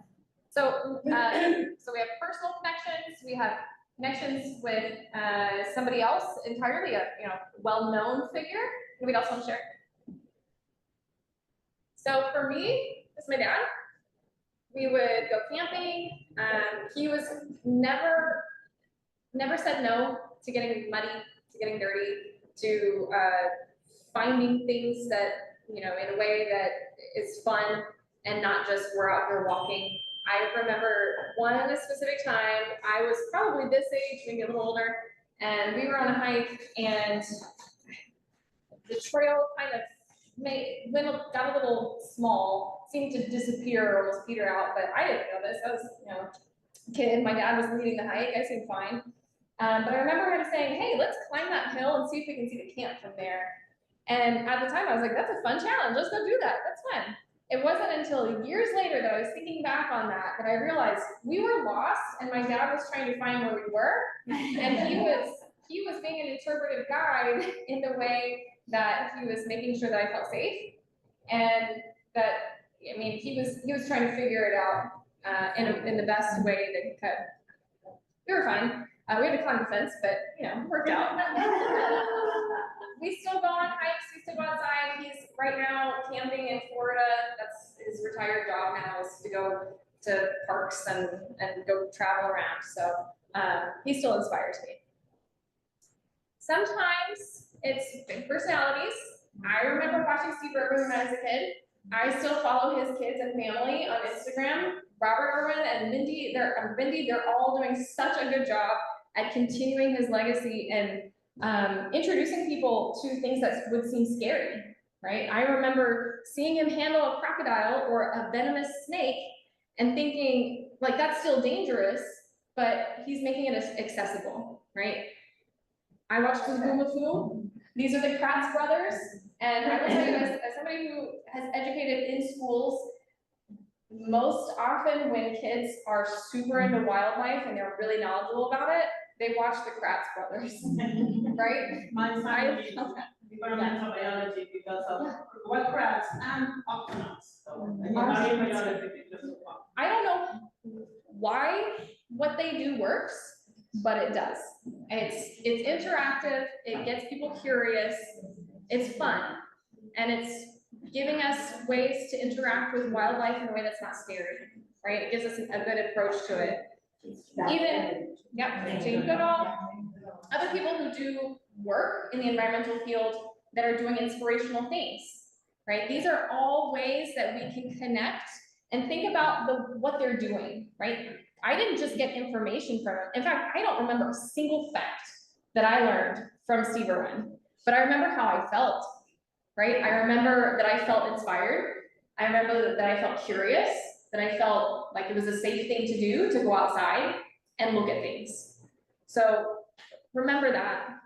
You could say the coolest facts in the whole world, and people go, that's neat, and they go home and they forget it, but they remember how you made them feel. That gentleman, the big gentleman, here, he's 99 years old, and he's still doing. Yeah. Yeah. Nature. David Attenborough. Right. It's amazing. Yeah. Very inspirational. All right, so making it enjoyable, making it relevant helps make those connections, right? So when somebody gets a piece of information and they say, okay, well, that's neat, that's something that, you've given me a fact and I can take a test on it and answer the question correctly. But why do I need to remember that fact? Why is it important to me? People will only care for what they first care about, right? So I love that quote. They will only act on that information and put it into action and become a carer by caring about it first, right? By being told something that is making that connection of why this is important to them. If you give a program and it doesn't make an impact, it hasn't made a sound, right? If you're not in the woods and you don't hear the tree fall, Did it actually happen? So remember that when you're giving a talk, when you're giving facts, you gotta answer the question, so what? We'll talk about that again in a little bit.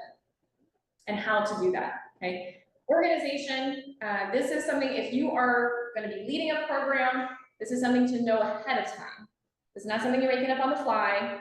This is, I'm gonna walk the trail ahead of time. I'm gonna see what kinds of things I want to, I know about and I know enough about to be able to give information and how to give that information in a way that's relevant to them and that is enjoyable. This also goes along with safety, right? You want to know ahead of time what you're gonna be doing, what you're gonna be talking about, and where the trail leads, and you don't wanna be the one to get lost because you're the one that they're relying on to guide them. Intro, body, conclusion.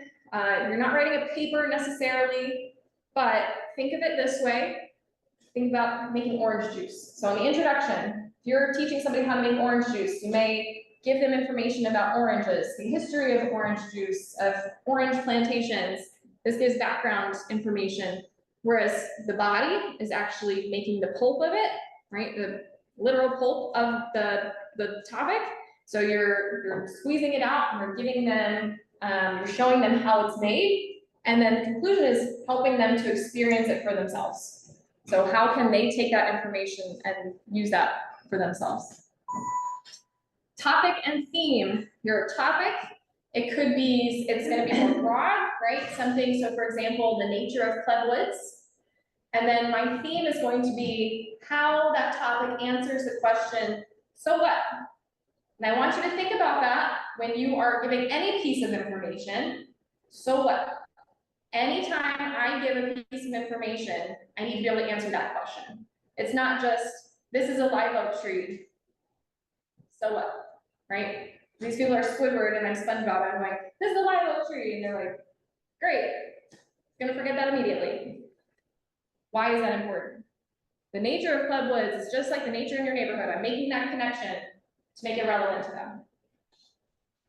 Involving and creative. You want to be engaging, you want to be interactive, you want to have the people interact with it, right? If you tell me, I learn, if you tell me, I remember, if you show me, I learn, kind of thing, right? I need to be able to do it myself so that I can be involved in it. And creative. Some of you, I know sometimes we're like, I have no creative bones in my body, but learning from others, seeing what other people's style is, can help us, you know, I steal stuff all the time from other people's styles, and that helps me create my own style. Hear a fact or hear a way that somebody else gives a piece of information, I'm like, I am gonna do that too. I'm gonna steal that. That is totally okay. When in doubt, be more informal. This sounds backwards, but definitely know your audience when you're doing this. So if I'm with my master naturalist, I might want to give scientific names of things. If I am with a first grade class, I'm not gonna do that. Unless it is like a super cool fact, which like versus Arctos is kind of cool, right? But in general, we want to be more informal. This helps people to connect. You're not being exclusionary. You're not, you're wanting to make sure that it is available to everybody. This includes things like, I say TMN and y'all know exactly what I'm talking about. So I am taking a hike with somebody and I say, hey, are you a TMN? They're like, I don't know what that is. I'm gonna say it out. Don't use those acronyms or big words without defining it. But at the same time, make sure you're not presenting the information in a way that makes them feel dumb. Oh, you don't know what TMN is? It's a Texas Master Naturalist, right? But we don't want to exclude people from that. So we want to make sure we're giving that information in a way that is inclusive. And sometimes I do that by, in the beginning of a hike, I try to see where everyone's at. Because I could have, if I'm giving a hike for kids, for example, I could have kids of the same age, but completely different knowledge levels. So I test that out by asking them questions and having them tell me what they know, rather than me spitting information at them and expecting them to remember it. So instead of saying, this is a forest habitat, a habitat is where things live, I might say, what kind of habitat are we in right now? And what does that word habitat mean? And they can help me answer that, and instead of me just saying what it is, they're saying it to me, and they're telling me where they're at. If nobody speaks up, you say, well, are we on the beach? Are we on a prairie? What does a prairie look like? We're not in a prairie, where are we? We're in a forest. So what does that word habitat mean, right? So I can then answer those questions with them. Speaking of working with kids, we want to make sure that our programs, when we're with kids, are meeting some of their growth needs. And some of you guys, I totally understand, you're like, I do not ever feel comfortable doing kids programs, I'm not interested at all, that is totally fine. There may be some times where you're doing a program and somebody brought their kid along with them, and this may help you to kind of make those connections with them. Some of you guys are like, I wanna do programs for kids. Here's some good information and examples of ways that we can make sure that they are involved. We wanna make sure we're integrating skills like problem solving, helping their cognition skills. So this involves asking questions, this involves getting them hands-on, understanding cause and effect. You know, why does this pine cone close up when it gets wet? Why is it open when it's dry? Why does that help the tree? What is it doing? Social emotional skills, group activities, have them interact with each other, right? That's a lot of times when I have like a school group, when I have my junior master naturalists, part of them being there is to connect with other people. We want them to find those connections with each other. And whole body movement, I have them move around. You're not just following me in a single file line like we're ducklings on, you know, Mama Duck. You guys are part of it, and I want to make sure that you're physically involved.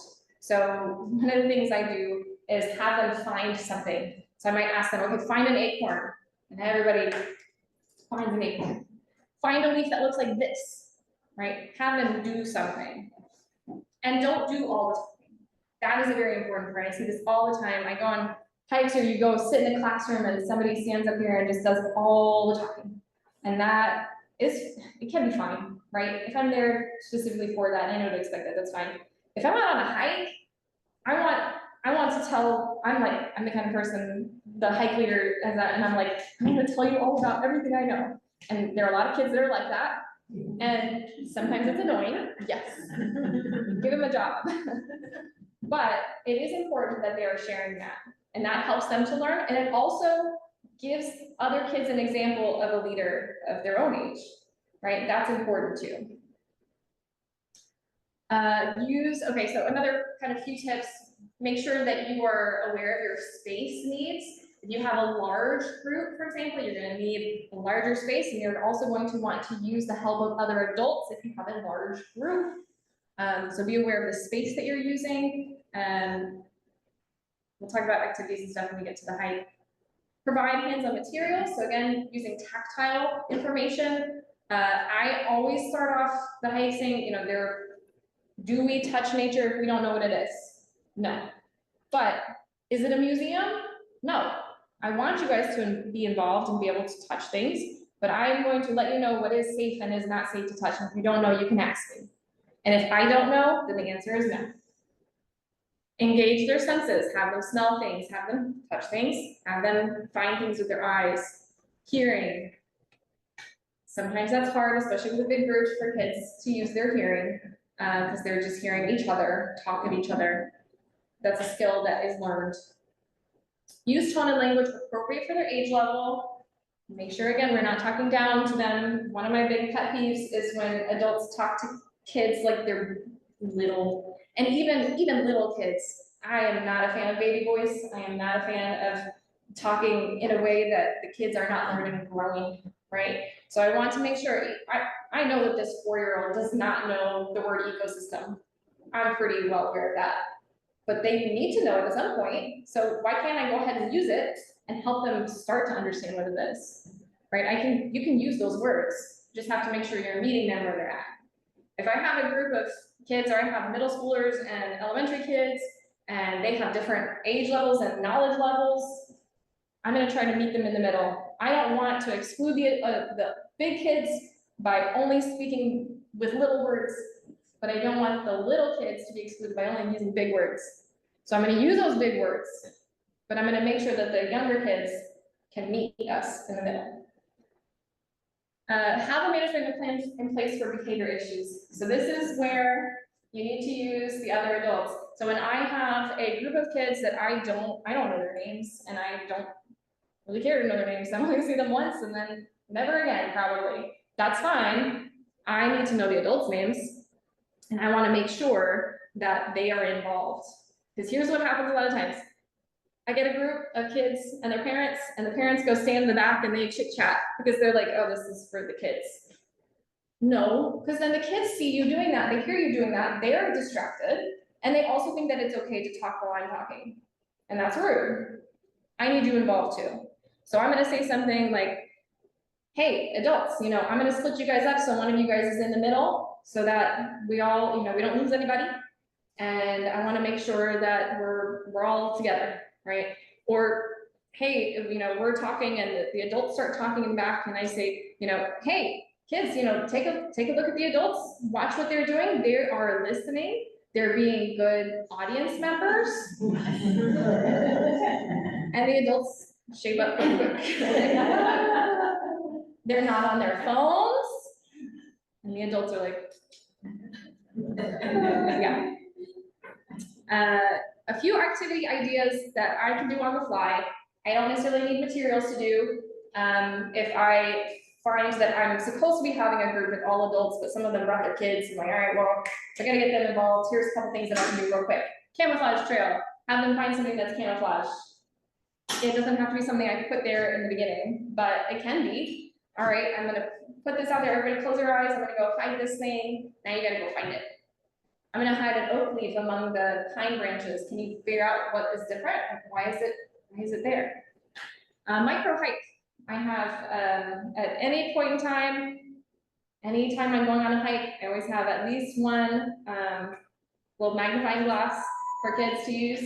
They love that stuff. You don't even have to go very far. You give them a magnifying glass and they will sit there for half an hour in this one little spot.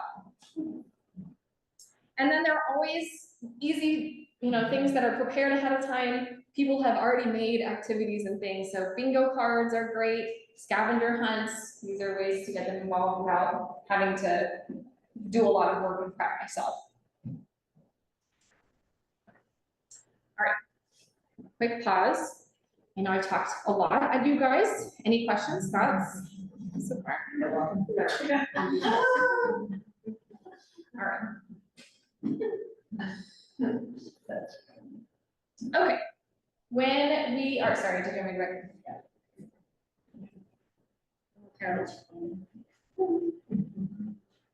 All right.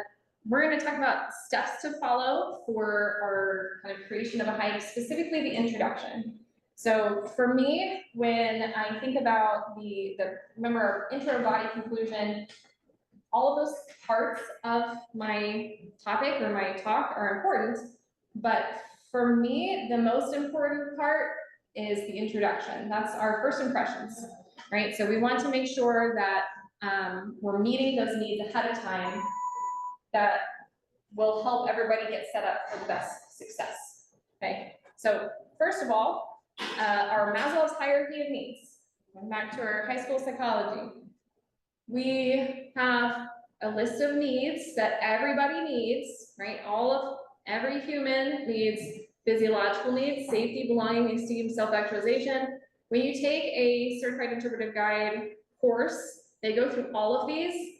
I specifically, on the top of my brain, I always focus the most on these things. Physiological, water, shelter, food, space, air, sleep. There's not a whole lot I can do about sleep. Hopefully you got enough sleep ahead of time. But if you haven't, maybe I'm aware of it, maybe make me aware of it. That's maybe good for me to know. I don't know. Other than that, our air. In the springtime, we have a lot of pollen. That can be an important thing for me to be aware of. Hey, we're gonna go out on this hike and there's a lot of pine pollen out here. Anybody with allergies, please be aware of that. I'm gonna shake this tree branch and it's a little fun for me, but if anybody with allergies, take a big old step back, Space, especially when you have kids, they want to bunch up together.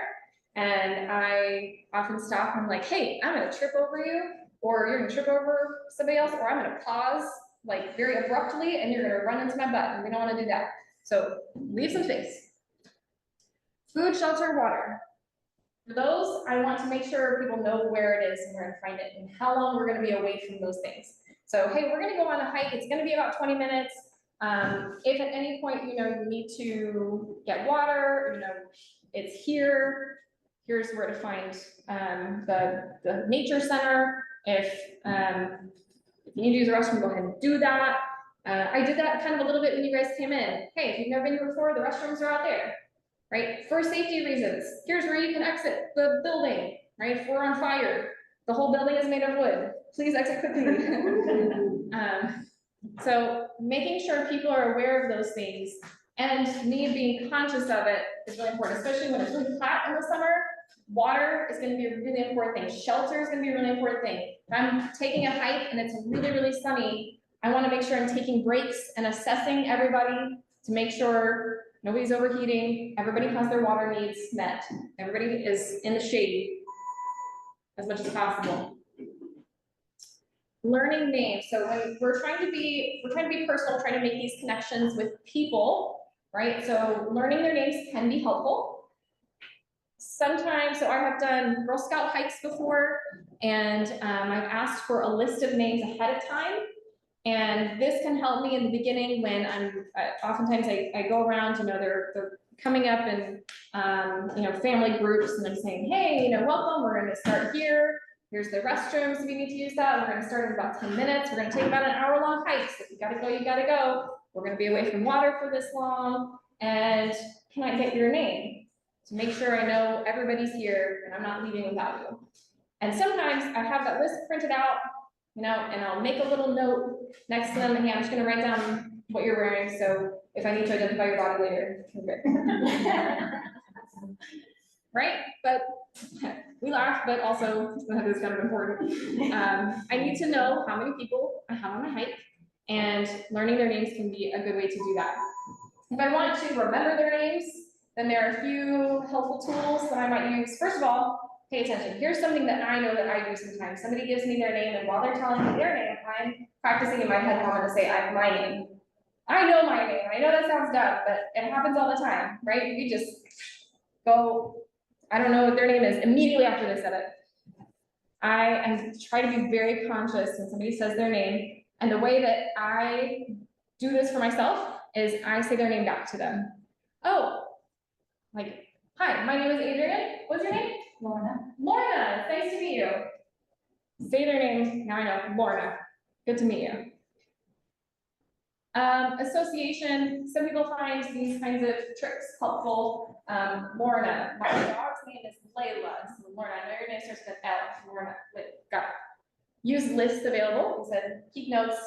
Sometimes it can be creepy if you don't tell people that you're taking notes, if you're just going, what's your name? So, warn them ahead of time, that's fine. Most importantly, don't make excuses. I have a weird name, and I know that people forget my name, and that's fine, it happens all the time. No need to say, I'm sorry, I'm like so bad with names. What's your name? Hey, sorry, what's your name again? Totally fine. Don't worry about it. Don't make it a thing. It's not weird. Promise. Attention getting techniques. So this is important, especially when you have a large group, you have a group of kids. There's certain ways that we want to make sure we're getting their attention and keeping their attention. Now, if I am in a classroom, I might, you know, hear that, everybody does it, it's just natural, right? We all do it, that's fine, that works. Sometimes, you know, I don't want to yell, I don't want to be really loud, I might say in a nice, quiet voice, if you have touch your shoulders, touch your nose, and I'll just keep going through that until everybody's with me. Sometimes I do this ahead of time and I say, hey, we're gonna go on a hike, and I don't want to yell because I don't want to scare the birds, and I want to see all the birds. So if I want to get your attention, because I see something really cool, I'm not going to yell for everybody's attention. I'm going to grow some deer antlers. If you see my antlers, grow antlers too. And you tell the person next to you that they need to grow antlers. And once we all have our antlers, if we have antlers, we're deer. And do deer talk? No, we are silent. So then from then on, turn around. I practice with them. That helps too. Use hand gestures, claps, right? Engage disruptive guests. This is something that can be tricky without trying to be, you know, trying to be delicate about it. without saying, hey, pay attention, you back there, listen up. That's very off-putting. But if somebody's talking, so Lorna's sitting here chatting and you know, teachers have done this, right? You know that teachers has kind of walked over and just maybe put their hand on their table and you can continue talking, but they feel it, right? Because now all the attention is over here and they're like, sometimes I also might call them out, but gently. You know, you're chatting and say, hey, Laura, you are gonna love this. We're gonna talk about skunks. I know you love skunks, right? So sometimes that personal connection can be helpful too. Oh man, I know you love butterflies. Don't forget, we're gonna talk about butterflies in a minute. Remind me when we get to this plant over here. And then they have a job, right? And they're gonna be paying attention. Leverage your physical environment. My coworker, I'm gonna call her out, she's not here. She's small. She's the size of most kids who come here. And she has a hard time sometimes if she's on the same level as they are. So what she sometimes does, will stand on steps and has them stand down off the steps when she's saying really important things. Hey, we're about to go on a hike. I need you all to listen for very important safety information before we get started. If you are on a hill and I'm at the bottom of the hill, or I'm down the hill and y'all are up there talking, you may not hear me because my voice doesn't carry up very well. So leverage your physical environment. Hey, I'm gonna have you guys go ahead, stand right here for me, and I'm gonna stand here where you can all see and hear me, right? And then finally, treat attention with the respect it deserves. This is about respecting yourself and asking others to respect you as well. So this means if you are about to start talking and you want to tell people a little bit about this super important old tree that we have over here, if I just start talking and everyone over here is chatting and I just let it happen, that is setting the precedent that I don't care if you pay attention or not. What I have to say isn't really that important, right? This happens with the adults in my groups. When I have kids, when I have the adults and the adults are chatting, and I might stop and say, hey, we're gonna talk about this tree over here, and it's super cool. I would love for you guys to hear it. Great, we're all listening, so you can all hear me. I don't want to yell, so I'm gonna make sure we're all paying attention. If I am in a classroom setting and I'm waiting for everybody to get quiet, if I just start talking and everybody's still talking and I just keep on going, y'all are like, okay, well, cool. She'll just keep doing what she's doing. Doesn't really matter. Another thing. Also, if anybody has ever known or met a toddler before, you know this feeling of, and they're like, finally giving your attention. Yes. And they go, I forgot. I'm like, oh gosh, I was on the train of thought and now it's gone because you just distracted me for nothing. Adults do the same thing. I start talking, hey, we're gonna get started. Oh, hey, I'm gonna see if I can, chat over here real quick. And now y'all are paying attention, but now you have to wait. I just asked for you guys to give me attention and now I'm being rude to you. So be aware of that as well. Don't be the toddler that say, hey, I want your attention, then you give me your attention, and you go, actually, hold on a second. Be prepared. Once you start talking, be prepared to start. Knowledge of your audience. This is not only the age of your audience, but also an awareness of their skill levels and their knowledge levels. So again, like I talked about earlier, gauging where they're at, using questions to find kind of a common area of knowledge for everybody to be at the same level. Make sure that it's meaningful for everybody. So this also includes making sure, we're talking about this in a little bit, making sure that people can understand you. So we'll get back to that in a little bit. And also importantly, recognize when to let visitors interact with the resource on their own. So I don't always need to be pointing out different kinds of trees and different birds. Sometimes I'm gonna say, hey, we're gonna stop here for a minute. This is a really nice tree to just kind of hang out on. I want you guys to use your binoculars, test them out, see if you can find the furthest thing, and we're just gonna stay here and relax for a minute. Or I'm not gonna point out a distinct bird, but hey, find birds, tell me when you find something cool and you don't know what it is, right? Step back, that's okay too. A note about disabilities. This is important, I'm gonna read this verbatim. Effectively meeting the needs of visitors with disabilities is not only a legal mandate, it is a moral responsibility. Sometimes this involves, if you can, knowing ahead of time people's limitations. So if I am going to be leading a hike and I'm advertising it, so if I'm at Lake Creek, for example, and I know that there are some ups and downs on some of the boardwalks, I want to advertise that. Hey, there's some muddy spots, there are some spots on here that we're gonna have to go up and down. If this is a limitation for you, please be aware that there's not a lot I can do about it. You know yourself, right? This also is important when you are physically there and I haven't met you before, and I can say, I'm not going to call anybody out, but if there's for any reason you have something that I need to know about to help your experience be the best it can be, please let me know. I'm gonna make sure, if you have a hard time hearing, I want you to be at the front with me, because I don't want to yell all the time, and I want to check in to make sure that you know what I'm saying. That kind of thing.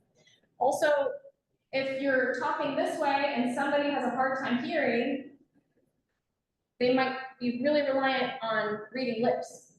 So being aware of that, I'm walking on the trail and I'm talking about, oh, this is cool, this is cool, this is cool. And I turn around and people are like, I have no idea what she just said. I don't have a great sense of hearing and I'm not seeing her mouth move. I don't know. So those kinds of things to be aware of. It's not just physical disabilities and being able to move, but also other senses and how we can, we have a range, a spectrum of abilities. Okay. A few techniques for engaging people in those kinds of turning information into relevant interpretation. Activity or demonstration, so again, having people involved physically. Demonstration, I think something like if I'm showing somebody how to climb a tree, I will act it out or climb ahead of them and tell them this is how I do it safely. Analogy, metaphor, simile, story, these are all discussion, questions. These are all great ways to keep people involved and making sure that it's not just spitting out facts. You're creating that important relationship with them. A few things you might want to have with you if you are leading a hike. So these are just some tools that I suggest. You don't have to have any or all of these things at all, but it also depends on your theme and your topic also. If you are wanting to work on people's guiding skills and you don't know what the cardinal directions are, that you might want to have a compass with you so you can introduce people to using a compass. Remember that. Handling complications, we're going to go through this and I'll give you guys some resources and then we will do our hike. Handling complications. There is no such thing as bad weather or being unprepared for it, right? So in our speaking skills, this is some of the largest or the highest number of problems I have is with times that I have spoken in a way that somebody misheard me or I wasn't speaking loudly enough or clear enough. So make sure your volume is at a level that people can hear. This sounds obvious, but I know mumblers. There are some people out there who know yourself, know your rate of volume, as well as your rate. I know I speak fast. When I am in a group of people and I know that there are some people who are English language learners, I very, very intentionally try to slow myself down to make sure I am completely understood. Your pitch as well. So my fiance he's a low talker and a mumbler, and he has a very deep voice, and it makes it very difficult to hear him on the phone. And that makes a difference. I have perfect hearing, but I have a hard time hearing it. So when he's talking in a group, he is intentional about speaking a little bit higher, because a lot of times people with hearing, with problems hearing, have a hard time hearing at a lower register. So just being aware of where your natural pitch is and how you need to adjust it to make it accessible to the most people. Articulation. This is particularly important if you know you have an accent. For example, when I was a kid, I had somebody tell me, I was probably 9 years old. Somebody told me I needed to go wash something. She was from East Texas. I had never heard that word before, and I had no idea what it meant, and I was too shy to ask what it meant, so I just stood there until somebody else came along and said, "You need to watch this." I'm like, oh, I had no idea what wash meant. And I know but if you're aware that you have an accent, or if you're aware that you're a mumbler, in these situations, it can be good to be aware how to adapt that so that people can understand you. Especially if, if people have a hard time hearing, if English is not their first language, being articulate can help people understand a little bit better, right? And pronunciation, same kind of thing. Making eye contact, again, that goes back to if I'm talking this way, people who rely on reading mouths may have a hard time. And repeating visitor questions so everyone can hear the question. I try to be really intentional about doing this, especially when I'm in a group in a place, so I know it's really echoey in here, so for the most part, people can hear in here.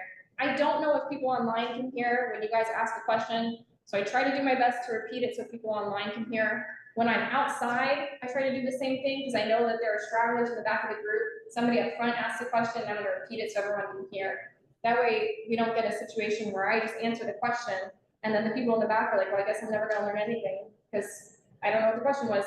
I just know the answer, but it makes no sense.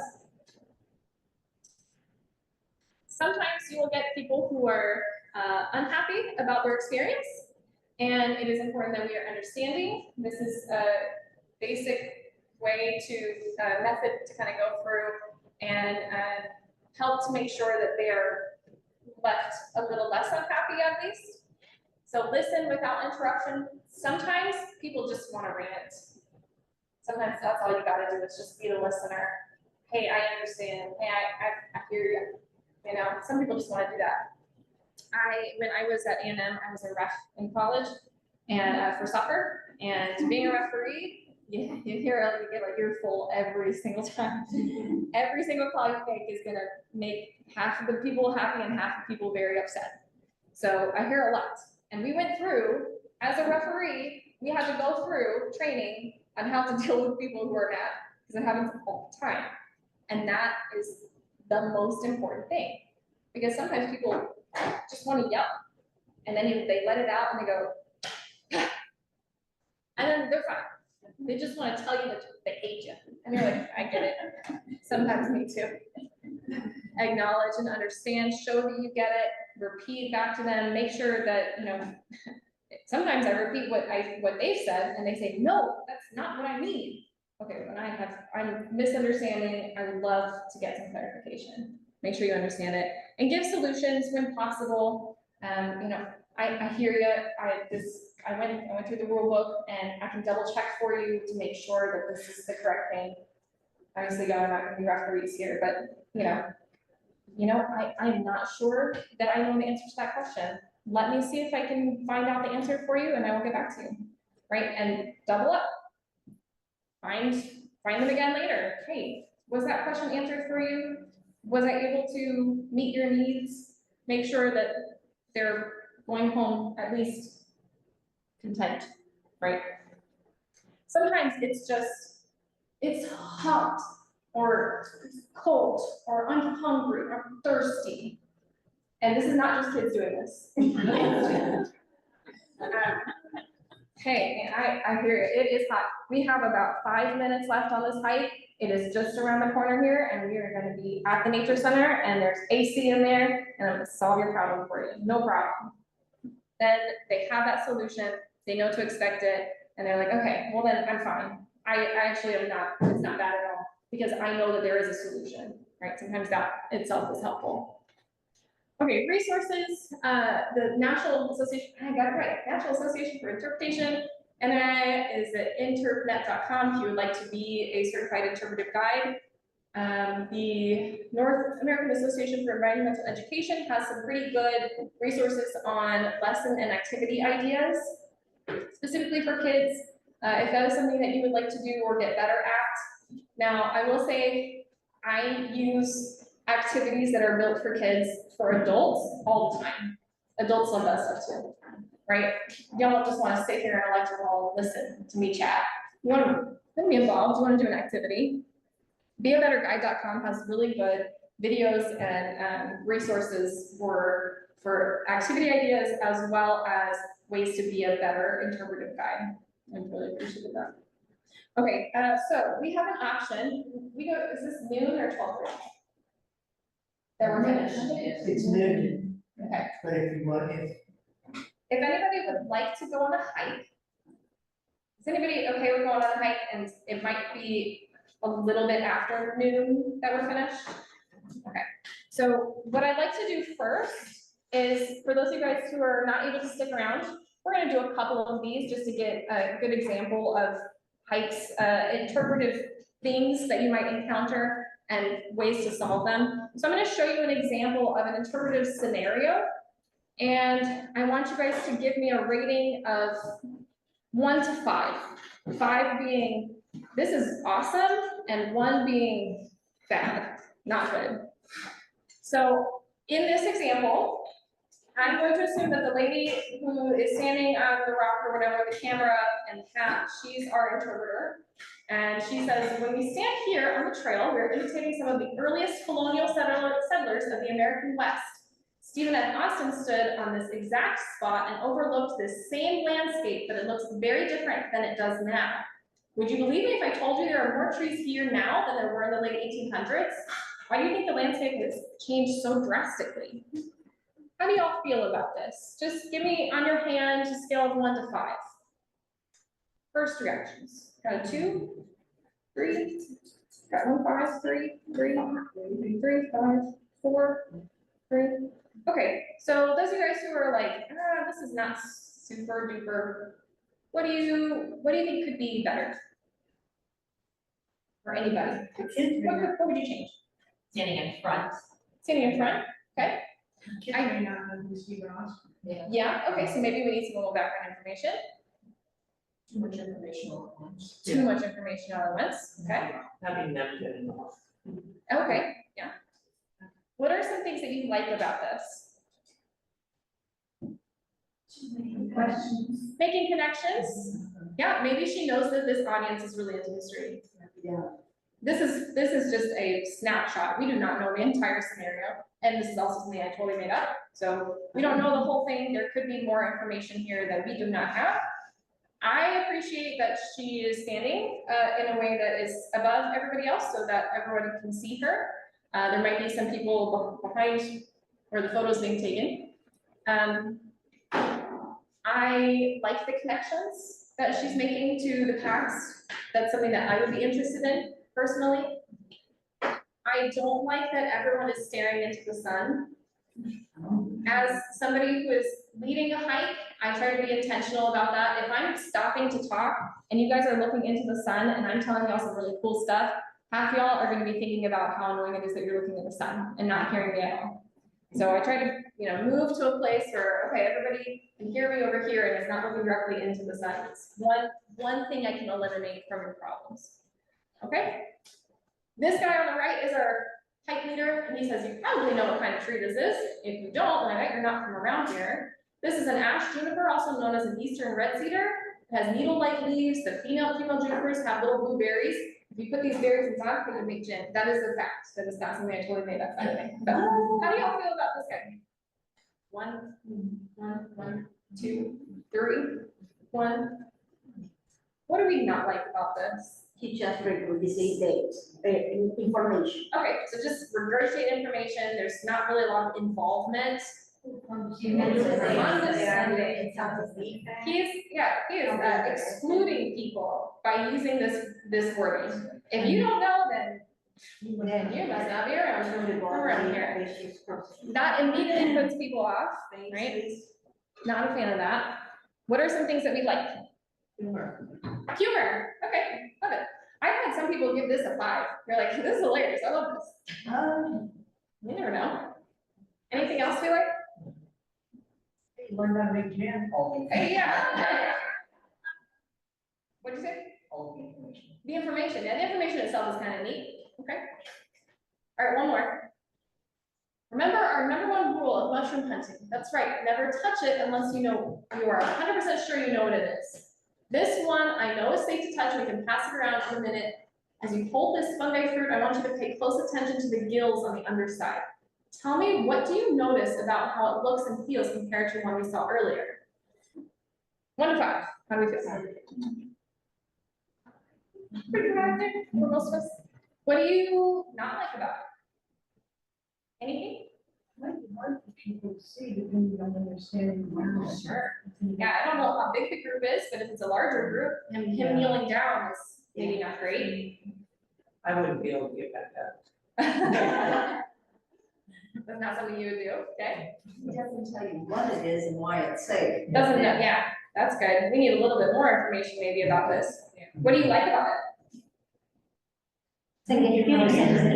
Yeah, engaging people. We're actually passing something around, comparing, so we know that there's something that happened earlier that they also were engaged on, and they can make connections. Ensures, yeah, safety. So meeting some of those psychological needs of safety. Hands-on. Hands-on. He's wearing something that separates him from the group, that vest. Okay, yeah, so visibility, it's good. Good. Okay, good. Any questions or specific things that you guys maybe have encountered or expect to encounter that you would like to talk about before we go outside? Yeah.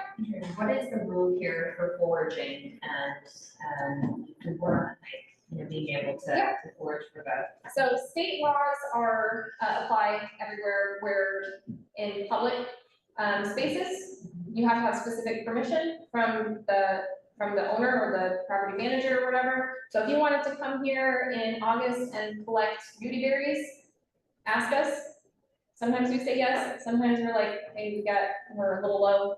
That's never gonna happen. But sometimes there might be a no because we have a specific endangered animal that relies on it. And like, hey, we're trying to leave them. So get permission. If it is on your private property, your own property, have at it, of course. And then ethics about it, make sure that you do not take more than like 30% of it if you're foraging to take to eat of any particular plant. So no more than 30% of that particular plant.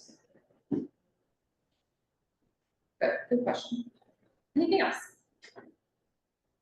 Okay, so I'm gonna give you guys some time to get set and get ready to go out and hike. We'll meet outside on the front porch here in about 5 minutes. I need to get some stuff. And yes. Can we leave personal property, like personal? Yes. Yes, you can leave stuff in here. I am going to lock the building, because it's not back. Yes, so leave stuff in here, that's fine.